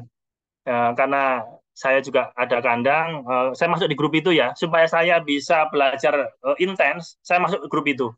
Gitu. Dan cukup menarik. Dari ngerubah besi, ini kan platnya plat besi seng ya, plat besi seng untuk talang itu, yang murah-murahan, dirubah menjadi agak mahal, yang stainless, LPG-nya turun 50%. Kebayang nggak? Teorinya gimana itu? Nah, itu menjadi sangat menarik ya. Jadi banyak temuan yang lucu, yang mungkin perlu diperdalam. Bagaimana ini bisa menjadi sesuatu yang meledak, gitu ya. Harganya kalau kita bilang teoritis industri sekarang LPG sekilo harga 20.000, berapa 20.000 ya? 12 kilo itu 250, ya sekitar 20.000. Itu hemat 100 kilo itu kan 2 juta ya, 2 juta rupiah hemat. Itu cukup cukup bagus ya, kita mengcover gaji anak kandang gitu. Ini beberapa tahun yang lalu kita udah mulai dan sangat menyenangkan. Sekarang di grup kami pada pakai ini semua, generasi 2 ini. Nah, cuman ilmu itu tidak berhenti ya. Ilmu itu tumbuh dan lucu ya. Memang ada aja orang itu pemikirannya. Saya belajar sana-sini menemukan teknologi yang lebih canggih dan lebih tidak masuk akal. Ini sudah berjalan dan ini berjalan di Semarang ya. Kita belajar karena ya itulah keunggulan periset ya. Bisa mencari informasi mana-mana dan menemukan teknologi yang di Semarang, eh, developernya di tempat tim apa namanya partner kami di Karawaci membuat pemanas itu tidak ke lingkungan. Kalau yang sebelumnya, ini kan blower ya, memanasin ruangan dan ayam. Jadi ayam di bawah di lantai, seperti sebelah kiri ini ayam di lantai, atapnya tinggi di atas, supaya panas di siang hari tidak terlalu merusak ayam. Tapi dampaknya ketika pakai blower, ruangan jadi harus dipanasin semuanya. Itulah yang membuat gas banyak. Nah, konsep yang dibangun sekarang adalah bagaimana memanasin ayam langsung ke badan. Konsepnya konsep Yuka Dampo ya kalau di Jepang itu ya. Jadi di Jepang itu dulu pemanas ruangan pakai AC atau pakai infrared itu atau pakai kompor solar. Itu sekarang teknologi yang terbaru pakai Yuka Dampo. Jadi lantainya yang dipanasin. Lantainya dikasih fluida mengalir, hangat ruangannya. Gitu. Jadi tidak ada CO2, tidak ada CO, udaranya segar, dan sangat irit sekali. Ini 10.000 ekor itu cuma 25 kilo. di Semarang itu 20 ribu ekor 50 kilogram LPG. Kebayangkan? Dengan scientific yang ya dan sharing ya, knowledge yang kita kuasai, dari yang 120 kilo per 8.000 ekor turun cuma menjadi 25 kilo per 8.000 ekor. Terbayang ya, bagaimana kita menangkap ya suatu prospek yang mungkin tidak ngeh ya, tidak mungkin lah orang petani itu bisa paham kalau bukan kita-kita yang melek teknologi, adik-adik yang belajar fenomena-fenomena fluida, fenomena-fenomena transfer panas gitu ya. Tapi kita terapkan ke ayam, panas dari mana sih yang murah gitu? Dari kayu, dari gas blower, atau dari yuka dampo ya. Kalau saya bilang sih pemanasan langsung ke badan ayam seperti itu. Termasuk udaranya di lingkungan itu. Yang tadinya pakai CO2, CO plus debu kayu, turun menjadi CO2 dan CO doang tanpa debu, sekarang tanpa CO2 dan tanpa CO. Jadi seger. Kita pun mungkin bau. Kadang ayam tidak ada yang baunya seger ya. CO2 dan CO-nya tidak termakan. Nah, ini dikembangkan oleh tim kami dari Karawaci dan teman-teman industri untuk pengembangan teknologi. Ini menjadi sangat inspiratif. Jadi mindset riset itu tidak terkunci pada sesuatu yang high-tech global yang memang ada di paper saja ya, tapi kita juga bisa mengungut ilmu-ilmu itu di sekitar kita. Tidak harus dengan BUMN yang keren, yang mahal, tapi bisa juga dengan tetangga-tetangga kita. Mungkin ada pabrik tahu, pabrik tempe, mungkin ada pabrik getuk gitu ya, yang mereka nggak sempat untuk mikirin teknologi, nggak sempat memikirkan bagaimana material itu berinteraksi dengan sesuatu yang mereka butuhkan. Tapi ketika kita masuk ke situ, menemukan berbagai macam fenomena-fenomena yang dampaknya sangat keren buat industri. Kebayang ya, 25 kilo itu kan cuman kali 20 itu cuman berapa ya, gitu ya. Dibandingkan awalnya ya 200 kilo ke 25 kilo ya, cuman 10%. Ya, dari apa namanya 4 juta cuma jadi 400.000. Setengah juta itu hilang gitu ya, terefisiensikan. Ayam lebih sehat lagi, tidak ada CO dan CO2 yang menghabisi oksigen di dalam kandang. Inilah pentingnya kita ya yang belajar intelek itu mengangkat ilmu-ilmu kita untuk dipakai di industri sekitar kita, sehingga ilmu kita betul-betul terpakai secara maksimal sesuai pada tempatnya. Ya, ini pengalaman kami. Nah, ini kesimpulan ya. Jadi kesimpulannya pertama adalah riset ya, dengan permintaan atau arah user itu tema lebih dekat. Potensi mismatch kesalahan itu lebih rendah, dan kalau salah pun dapat segera direcovery lebih cepat. Nah, yang lebih penting lagi, fokus pada tema yang mendesak dan penting. Kadang kita berpikir semuanya itu penting. Padahal ada yang penting, tapi untuk masa 100 tahun, ada yang penting dan mendesak saat ini. Nah, kita bisa memilah itu. Jadi, kita betul-betul cari yang betul-betul mendesak dan penting saat ini. Tidak mengurangi tema mendesak yang ada, gitu ya. Jadi, betul-betul pilihan temanya tepat. Sehingga bermanfaat untuk kita. Karena kayak adik-adik kan riset hanya cuma satu tema ya. Kalau beda tema udah sepanjang masa tidak akan pernah menyentuh itu lagi. Makanya kalau kita dapat tema yang betul-betul seksi ya, itu akan menjadi suatu yang sangat signifikan. Yang kedua, tampilan saintifik atau kurang saintifik itu sebenarnya setelah saya masuk ke 19 tahun riset, lebih pada detailnya level analisis, bukan pada level ukuran tema apa yang kita kerjakan. Semakin dalam analisis yang kita lakukan, semakin tajam informasi yang kita pelajari, level tema itu meningkat, level jurnal itu meningkat. Dari proceeding naik ke Sinta, Sinta naik ke Q1, ketiga, 2, 1. Nah, untuk meningkatkan inilah yang di situ kita perlu belajar. Jangan dibalik. Yang penting temanya apa aja kerjain. Jangan gitu, kita balik. Ini tema yang ini challenging ini. Nah, kita perdalam analisisnya sehingga jurnalnya meningkat. Jadi yang tema-tema nomor 1 yang mendesak dan penting itu bisa kita dapatkan, kemudian saintifiknya kita perdalam untuk mempelajari, untuk mendapatkan indikator jurnal yang lebih tinggi.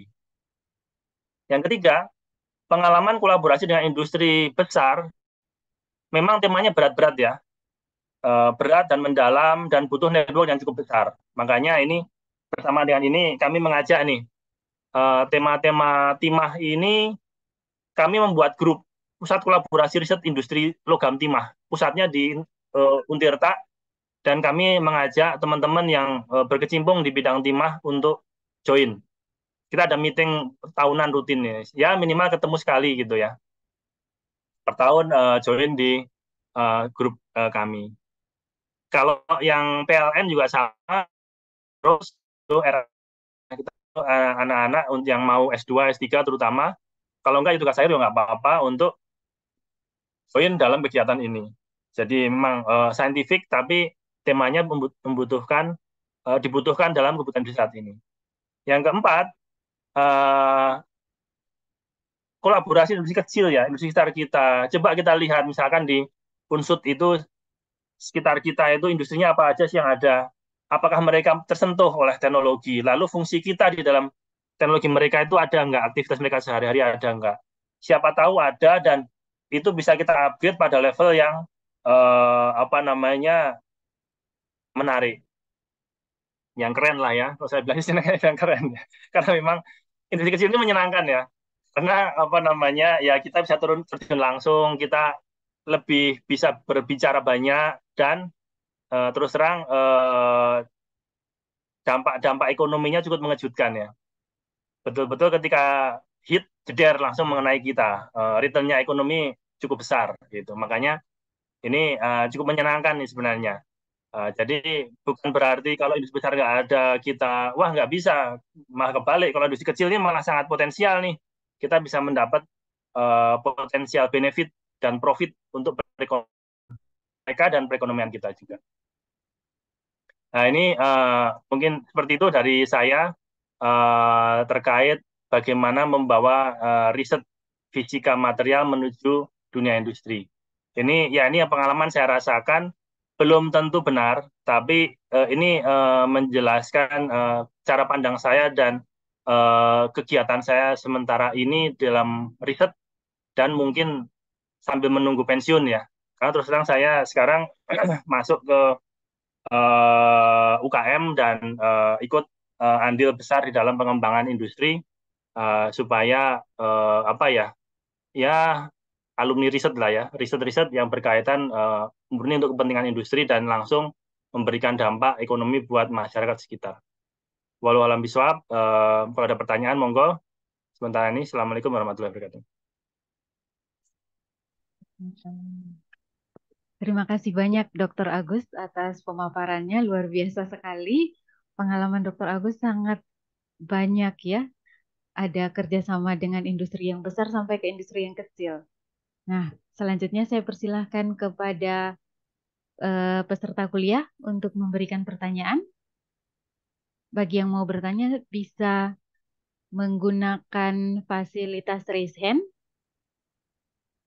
Nanti bisa menyalakan kamera dan memperkenalkan dirinya.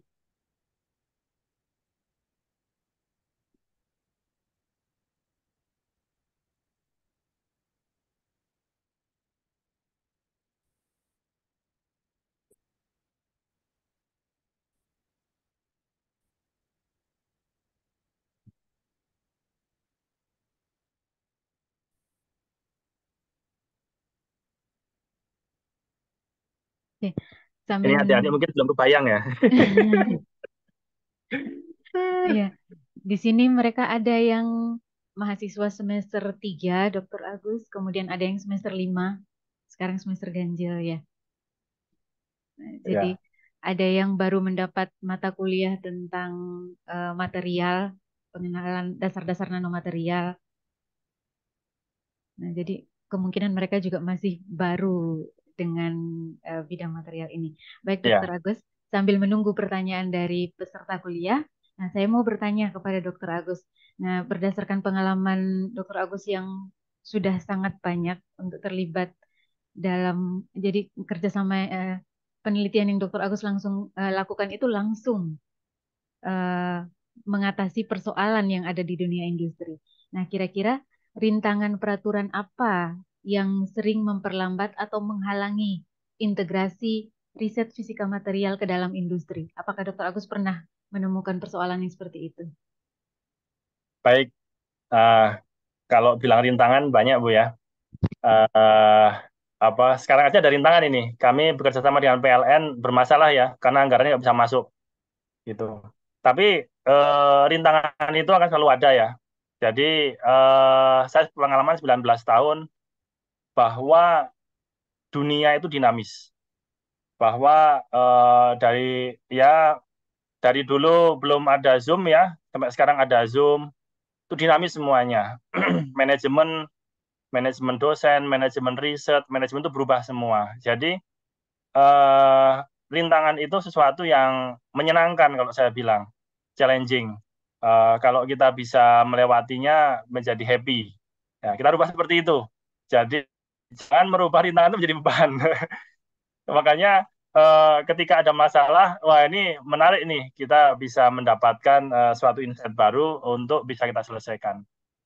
Makanya biasanya rintangan yang paling besar itu adalah bagaimana diri kita diterima oleh industri.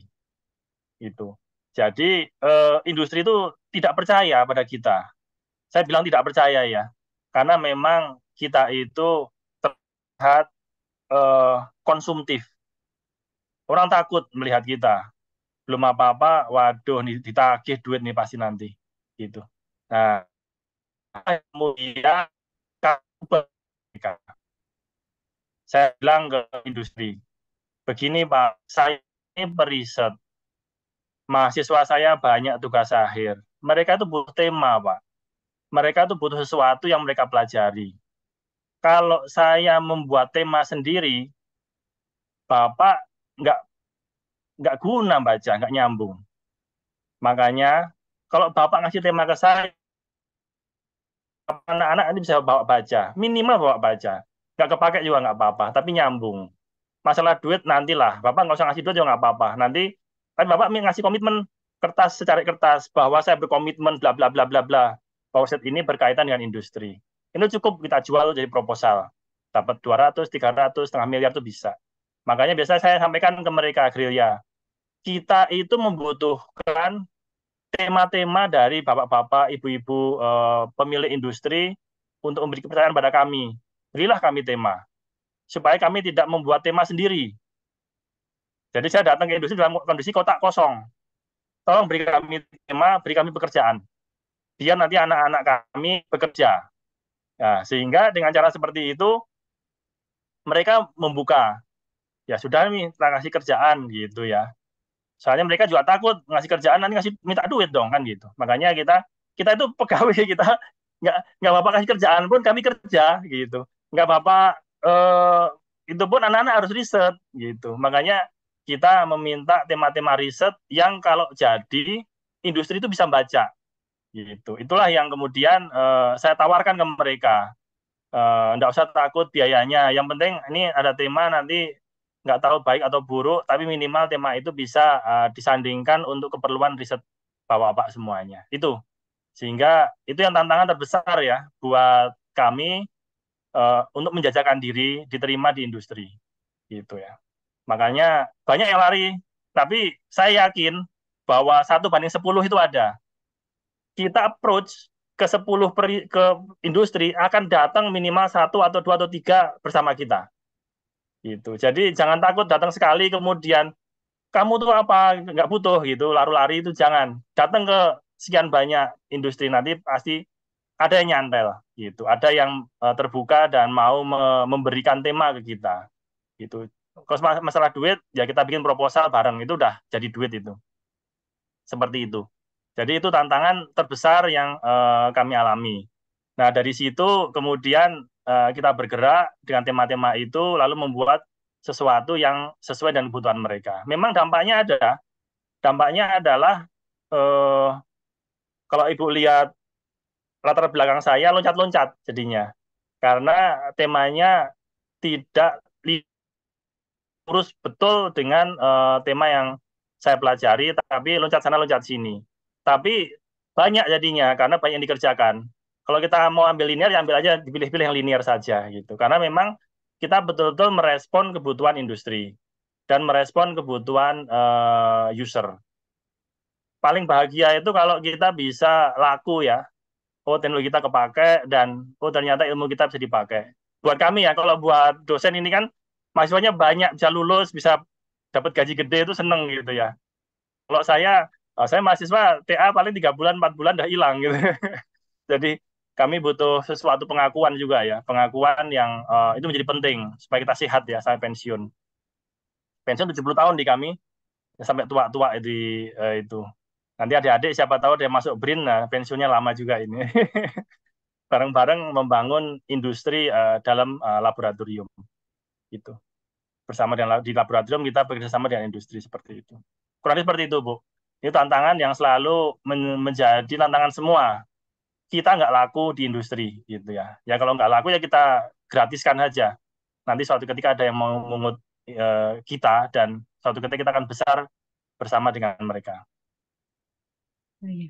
Terima kasih banyak Pak Agus. Ternyata tantangannya itu justru bukan tantangan administratif atau regulatif ya Pak ya, tapi justru apa tantangan dalam berhubungan ya Pak ya. Ada yang tidak percaya kepada kita ketika kita mau membangun hubungan itu.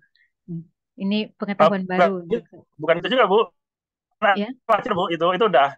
Itu mah iya. kita nggak ngapain juga ada tantangannya ada terus. Regulatif pasti ya, iya ya Pak. itu, Administratif itu dan regulatif itu sudah pasti ya Pak ya. itu udah pasti, Bu. Itu nggak usah dibicarakan lah. Itu udah Iya, di mana-mana sama selama di Indonesia. Tapi iya, itu kan itu nggak usah terlalu dipikirin lah masalah kayak gitu. Yang kita pikirkan adalah sesuatu yang memang kita bawa itu apa ke budaya kita ke masyarakat itu mungkin. iya baik. Terima kasih banyak Dokter Agus. Nah ini mungkin bisa menjadi penyemangat juga untuk peserta kuliah yang mahasiswa di sini. Apa yang Dokter Agus sudah sampaikan bahwa ternyata kita perlu melihat rintangan itu sebagai sesuatu yang berbeda. Rintangan itu bukan masalah, tapi itu sesuatu yang menyenangkan yang perlu kita tekuni. Baik. Nah, selanjutnya saya membuka kesempatan lagi kepada peserta kuliah. Silakan bagi yang mau bertanya bisa menggunakan fasilitas raise hand, menyalakan videonya, kemudian memperkenalkan diri.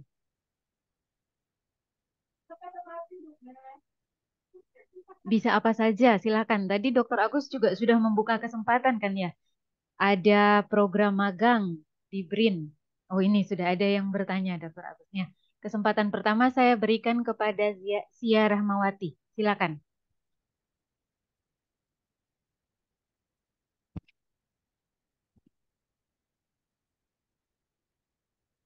Baik, terima kasih Bu Lucia atas kesempatan yang telah diberikan. Terima kasih juga Bapak Agus atas materi yang disampaikan tadi. Mohon maaf apabila di sini suaranya kurang kondusif. Saya ingin bertanya kepada Pak Agus. Tadi telah dimention bahwa apabila kita melakukan penelitian, baik itu penelitian akhir, skripsi atau yang lain sebagainya, berpotensi untuk diadopsi dalam dunia industri seperti itu, Pak. Tapi apakah ada perspektif yang bisa kami lakukan agar penelitian kita itu dilirik gitu Pak oleh dunia industri, di samping hanya menunggu saja, di samping hanya menunggu hasil penelitian kita dilirik gitu oleh pihak industrinya. Apakah ada peran aktif mengenai hal tersebut? Karena apabila dilihat itu sangat berpotensi mengingat tadi berbagai manfaat yang Bapak sebutkan. Terima kasih. Baik, langsung jawab ya. Iya, silakan Pak. Dokter Agus langsung dijawab. Iya. Jadi ya tadi yang sampaikan habis itu seperti yang saya jelaskan tadi, supaya langsung dilirik ya langsung menjawab permasalahan mereka. Kalau Mbak ya contohnya yang tadi ya, memang tidak semuanya cespleng ya, kita itu ada gagalnya. Cuman banyak juga yang sukses. Contohnya tadi pemanas ayam ya. Ini kan kita mempelajari fenomena konduksi panas di dalam satu ruangan dengan berbagai macam bahan bakar dan berbagai macam metode. Nah, tapi industri melihatnya sih bukan di situnya, melihatnya duitnya berapa kan gitu. Ya ketika harganya turun dari 4 juta menjadi cuma 400.000 itu siapa yang nggak melotot gitu ya. Gitu Mbak. Industri simpel Mbak, terus terang. Industri ujung-ujungnya duit ya. Mbak juga bayar berapa, dibayar berapa juga mau mereka gitu. Gitu. Jadi memang, tapi itu sukses itu nggak banyak terus terang. Jadi itu 5 itu sukses. Itu kan kali 5 itu biasanya sukses 1 itu wajar. Makanya ya apa namanya, kita perlu tangguh dalam berinteraksi, lalu dari sekian banyak solusi-solusi yang kita tawarkan, mungkin 1 atau 2 itu yang bisa industri terima gitu. Mereka sangat welcome sebenarnya. Kalau Mbak keliling-keliling aja sekitar Unsut ya, mungkin saya nggak tahu ya, mungkin ada lah industri-industri yang bisa disentuh teknologinya oleh mahasiswa-mahasiswa ya. Gitu. Kurang lebih seperti itu, Mbak. Ya, baik, terima kasih Dr. Agus. Terima kasih Mbak Sia Rahmawati atas pertanyaannya. Nah, selanjutnya masih ada lagi.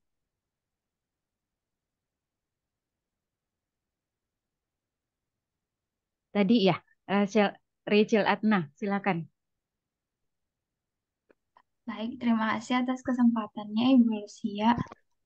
Sebelumnya saya ingin bertanya kepada Pak Dr. Agus Soekarto, seperti yang tadi Bapak mention mengenai penelitian menggunakan energi terbarukan dalam bidang industri, apakah mungkin dari BRIN atau dari badan penelitian yang ada di Indonesia ingin mungkin mengambil dari sumber energi terbarukan dalam bidang air atau angin dalam bidang penelitiannya terhadap net zero emission carbon. Seperti itu, Bapak. Terima kasih, Bapak. Baik, terima kasih pertanyaan. Saya sebelumnya sudah dengan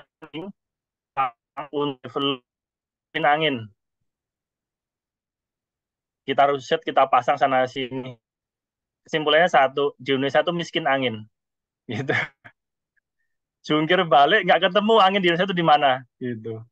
Sepoi-sepoi gitu. Enak buat ngantuk-ngantuk itu emang Indonesia itu. Anginnya ya. Jadi emang windmill itu susah di Indonesia, nggak hidup. Gitu. Saya udah hitung skala bisnisnya, skala ininya nggak masuk. Gitu. Itu saya udah join sama Ewing, PT Ewing dari Jepang. Mbak bisa cari di internet Ewing gitu. Ewing gitu ya. Itu dari Jepang. Join mengembangkan angin. Itu nggak bisa. Jadi ya itu realita. Kalau yang lain itu banyak Mbak ya, kayak sekarang Cirata itu solar cell dan lain sebagainya itu ada macam-macam. Tema macam-macam Mbak. Cuman memang ketika kita bilang tema apa yang penting dan tema apa yang urgen, nah ini semuanya penting, tapi yang detik ini urgen itu yang mana? Nah itu ya, itulah yang menjadi value dalam tema kita. Semua bisa dilakukan Mbak, tapi yang urgen mendesak itu jadi ada 2 nih, penting sama mendesak.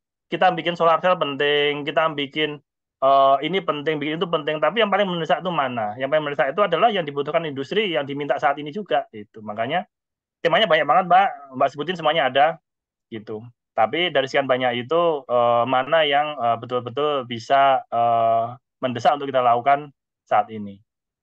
Makanya kami untuk bisa mengetahui yang mendesak itu mau nggak mau nempel ya ke kebutuhan PLN. Kita sekarang PLN NP ya, antara power, kita project penguatan boiler untuk implementasi co-firing. Itu karena mereka harus mempertahankan boiler mereka sampai 2050. Boiler itu sudah tidak boleh dibangun di Indonesia. Jadi pernah lagi pembangunan boiler baru. Kecuali PLTU ya maksudnya ya, boiler PLTU baru, kecuali ada perubahan yang sangat signifikan di dunia ini. Tapi kalau tidak ada perubahan, ke depan itu hanya boleh bangun PLTN, PLTS, dan sejenisnya, nggak boleh lagi membangun PLTU. Kalau air juga ya paling bendungan ya, paling bangun bendungan konvensional seperti itu juga bisa. Itu satu. Yang kedua, tidak semua teknologi itu bisa disentuh. Contohnya, kita bangun PLTU. Dari seluruh bidang PLTU itu, apakah semua bisa disentuh? Enggak. Bleed-nya itu tidak bisa kita sentuh sama sekali. Karena itu dikunci oleh maker dan kita nyentuh pun di bawah pengawasan mereka. Makanya saya tidak masuk ke dunia bleed-nya. Kita belajar seumur hidup pun tidak pernah terpakai itu. Karena apa? Karena nggak boleh kita kalah anggaran. Yang boleh nyentuh adalah yang ngutangin. Kembali lagi ke ekonomi. Ya, jadi teknologi itu di bawah ekonomi. Kekuasaan implementasi teknologi itu di bawah kekuasaan apa namanya supremasi keuangan dunia. Gitu. Makanya ada yang penting, ada yang mendesak. Yang mendesak itulah yang menjadi urgen. Makanya kenapa saya bilang lihat industri sekitar kita itu mendesak soalnya gitu. Kita nyentuh solar cell itu berat ya. Di Cina itu udah seperti sampah, di kita belum ada satupun kan gitu. Perlu approach yang sangat spesial dari negara kalau kita ingin melakukan seperti itu. Baterai juga sama, nikel juga sama ya seperti itu. Makanya kita hanya bisa menelisip di antara teknologi-teknologi yang tidak dilirik oleh maklar-maklar teknologi dan ekonomi dunia. Gitu. Makanya tema-tema saya itu nyeleneh-nyeleneh kecil-kecil. Tapi ya itulah yang tidak dilirik oleh level maklar dunia gitu. Ini agak politis ekonomis ya, agak berat untuk dipahami. Tapi kurang lebih seperti itu. Ya, kurang lebih seperti itu Mbak ya. Semoga bisa paham. Terima kasih atas penjelasannya Dr. Agus. Terima kasih atas pertanyaannya Rachel. Jadi tema penelitian yang Dr. Agus pilih yang bukan yang booming yang dilihat oleh orang lain, tapi yang ada di sekitar kita, permasalahan yang ada di sekitar kita, karena justru itu yang langsung menyelesaikan masalahnya. Seperti itu ya Dr. Agus ya.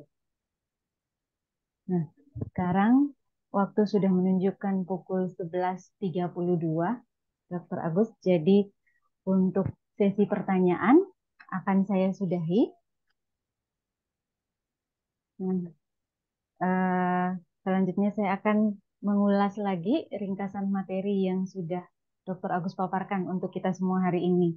Tadi beliau membuka dengan bercerita kepada kita tentang BRIN. Beliau tadi juga sudah mempromosikan, saya ingatkan lagi kepada adik-adik peserta kuliah yang hadir saat ini, bahwa ada program magang digaji pula. Bagi yang tertarik, nah silahkan untuk mengirimkan pesan WA kepada Dr. Agus. Nah, kemudian beliau juga sudah memaparkan tentang permasalahan di industri ya. Ada sesuatu yang diharapkan pemerintah kita, yaitu penelitian itu harus sukses, tapi ternyata tidak sejalan dengan realita.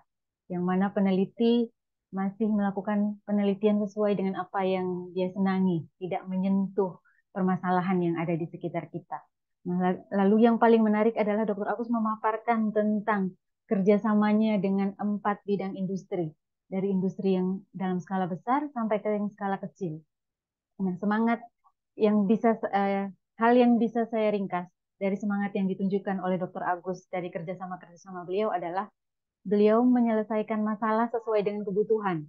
Nah, contohnya ada mahasiswa beliau yang kesulitan untuk melakukan sintesis karena kebutuhan akan tungkunya terbatas. Nah, lalu beliau melakukan penelitian untuk membuat tungku, bekerja sama dengan UKM. Kemudian ketika melakukan penelitian tentang timah tadi muncul masalah korosi. Lalu beliau bergeser melakukan penelitian tentang coating. Nah, jadi semangat yang beliau tunjukkan ketika menghadapi masalah, nah masalah itu yang beliau selesaikan. Terima kasih banyak Dr. Agus atas wawasan dan ilmu yang sudah Dr. Agus bagikan untuk kami semua dan peserta kuliah yang hadir saat ini. Nah, terima kasih juga kepada Dr. Agus yang sudah meluangkan waktunya. Semoga pengalaman ini bisa menjadi ilmu dan pengalaman yang Dr. Agus bagikan bisa menjadi hal yang berguna untuk mahasiswa dan juga dosen-dosen yang ada di jurusan Fisika Unsur. Nah, yang terakhir, mungkin saya mau pastikan kalau misalnya ada peserta kuliah nih yang saat ini mungkin masih tidak berkesempatan untuk bertanya, apakah boleh mereka mengontak Dr. Agus secara langsung? Monggo Bu, silakan. Baik. Terima Terima kasih kasih. banyak, Dr. Agus. Nah, terakhir, mari kita semua tepuk tangan untuk Dr. Agus atas materi yang sudah beliau bawakan hari ini. Ya. Bisa pakai reaction, ada reaction untuk tepuk tangan. Iya. Nah, ya, terima kasih banyak Dr. Agus. Saya akhiri sesi materi ini dan saya kembalikan ke pembawa acara. Kepada Mas Agus. Bagus, saya persilakan. Baik. Ya, yang telah menjadi moderator pada kuliah tamu kita pada siang hari ini. Terima kasih pula pada Bapak Dr. Agus Soekarto yang telah menjadi narasumber atau pembicara kita pada kuliah tamu pagi hari ini. Benar-benar sangat luar biasa, menambah ilmu, wawasan, dan pengetahuan di kuliah tamu KMK Fisika Material kali ini. Baik, kita sampai di penghujung kuliah tamu kita. Tapi sebelum kita tutup kegiatan kuliah tamu kita pagi hari ini, ada sebuah quotes yang mengatakan bahwa setiap masa ada orangnya dan setiap orang ada masanya.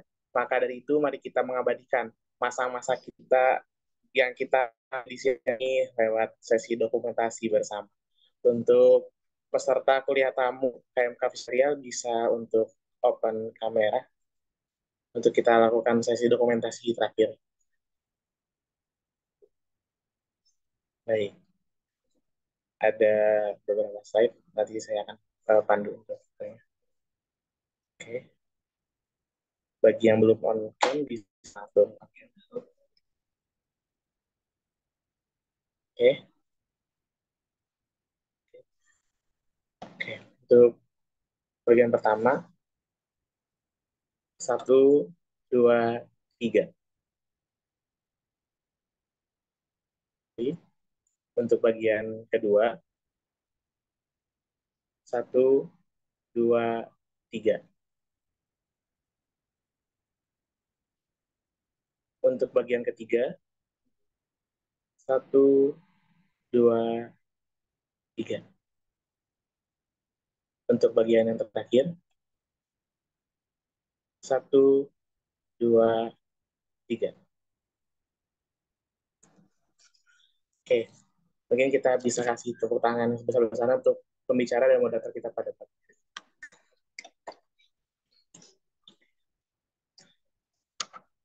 Baik, saya ucapkan terima kasih juga kepada peserta kuliah tamu KMK Fisika Material yang telah menyempatkan waktunya untuk kita belajar bersama-sama, mencari ilmu bersama-sama dalam kegiatan pagi hari ini. Saya Sani Bagus Eriana, selaku Master of Ceremony pada kegiatan kali ini. Memohon maaf yang sebesar-besarnya apabila ada kesalahan dan kekurangan dalam memandu kegiatan kuliah tamu pada siang hari ini. Baik, mari kita tutup kegiatan kuliah tamu ini dengan ucapan hamdalah bersama. Alhamdulillah. Baik, saya pamit undur diri. Terima kasih. Wassalamualaikum warahmatullahi wabarakatuh. Waalaikumsalam warahmatullahi wabarakatuh. Terima kasih banyak Dr. Terima Agus. kasih, sama-sama. Terima kasih. Mohon izin pamit. Ya, silakan Terima kasih, Bapak. Dr. Agus. Oke, Assalamualaikum. Waalaikumsalam.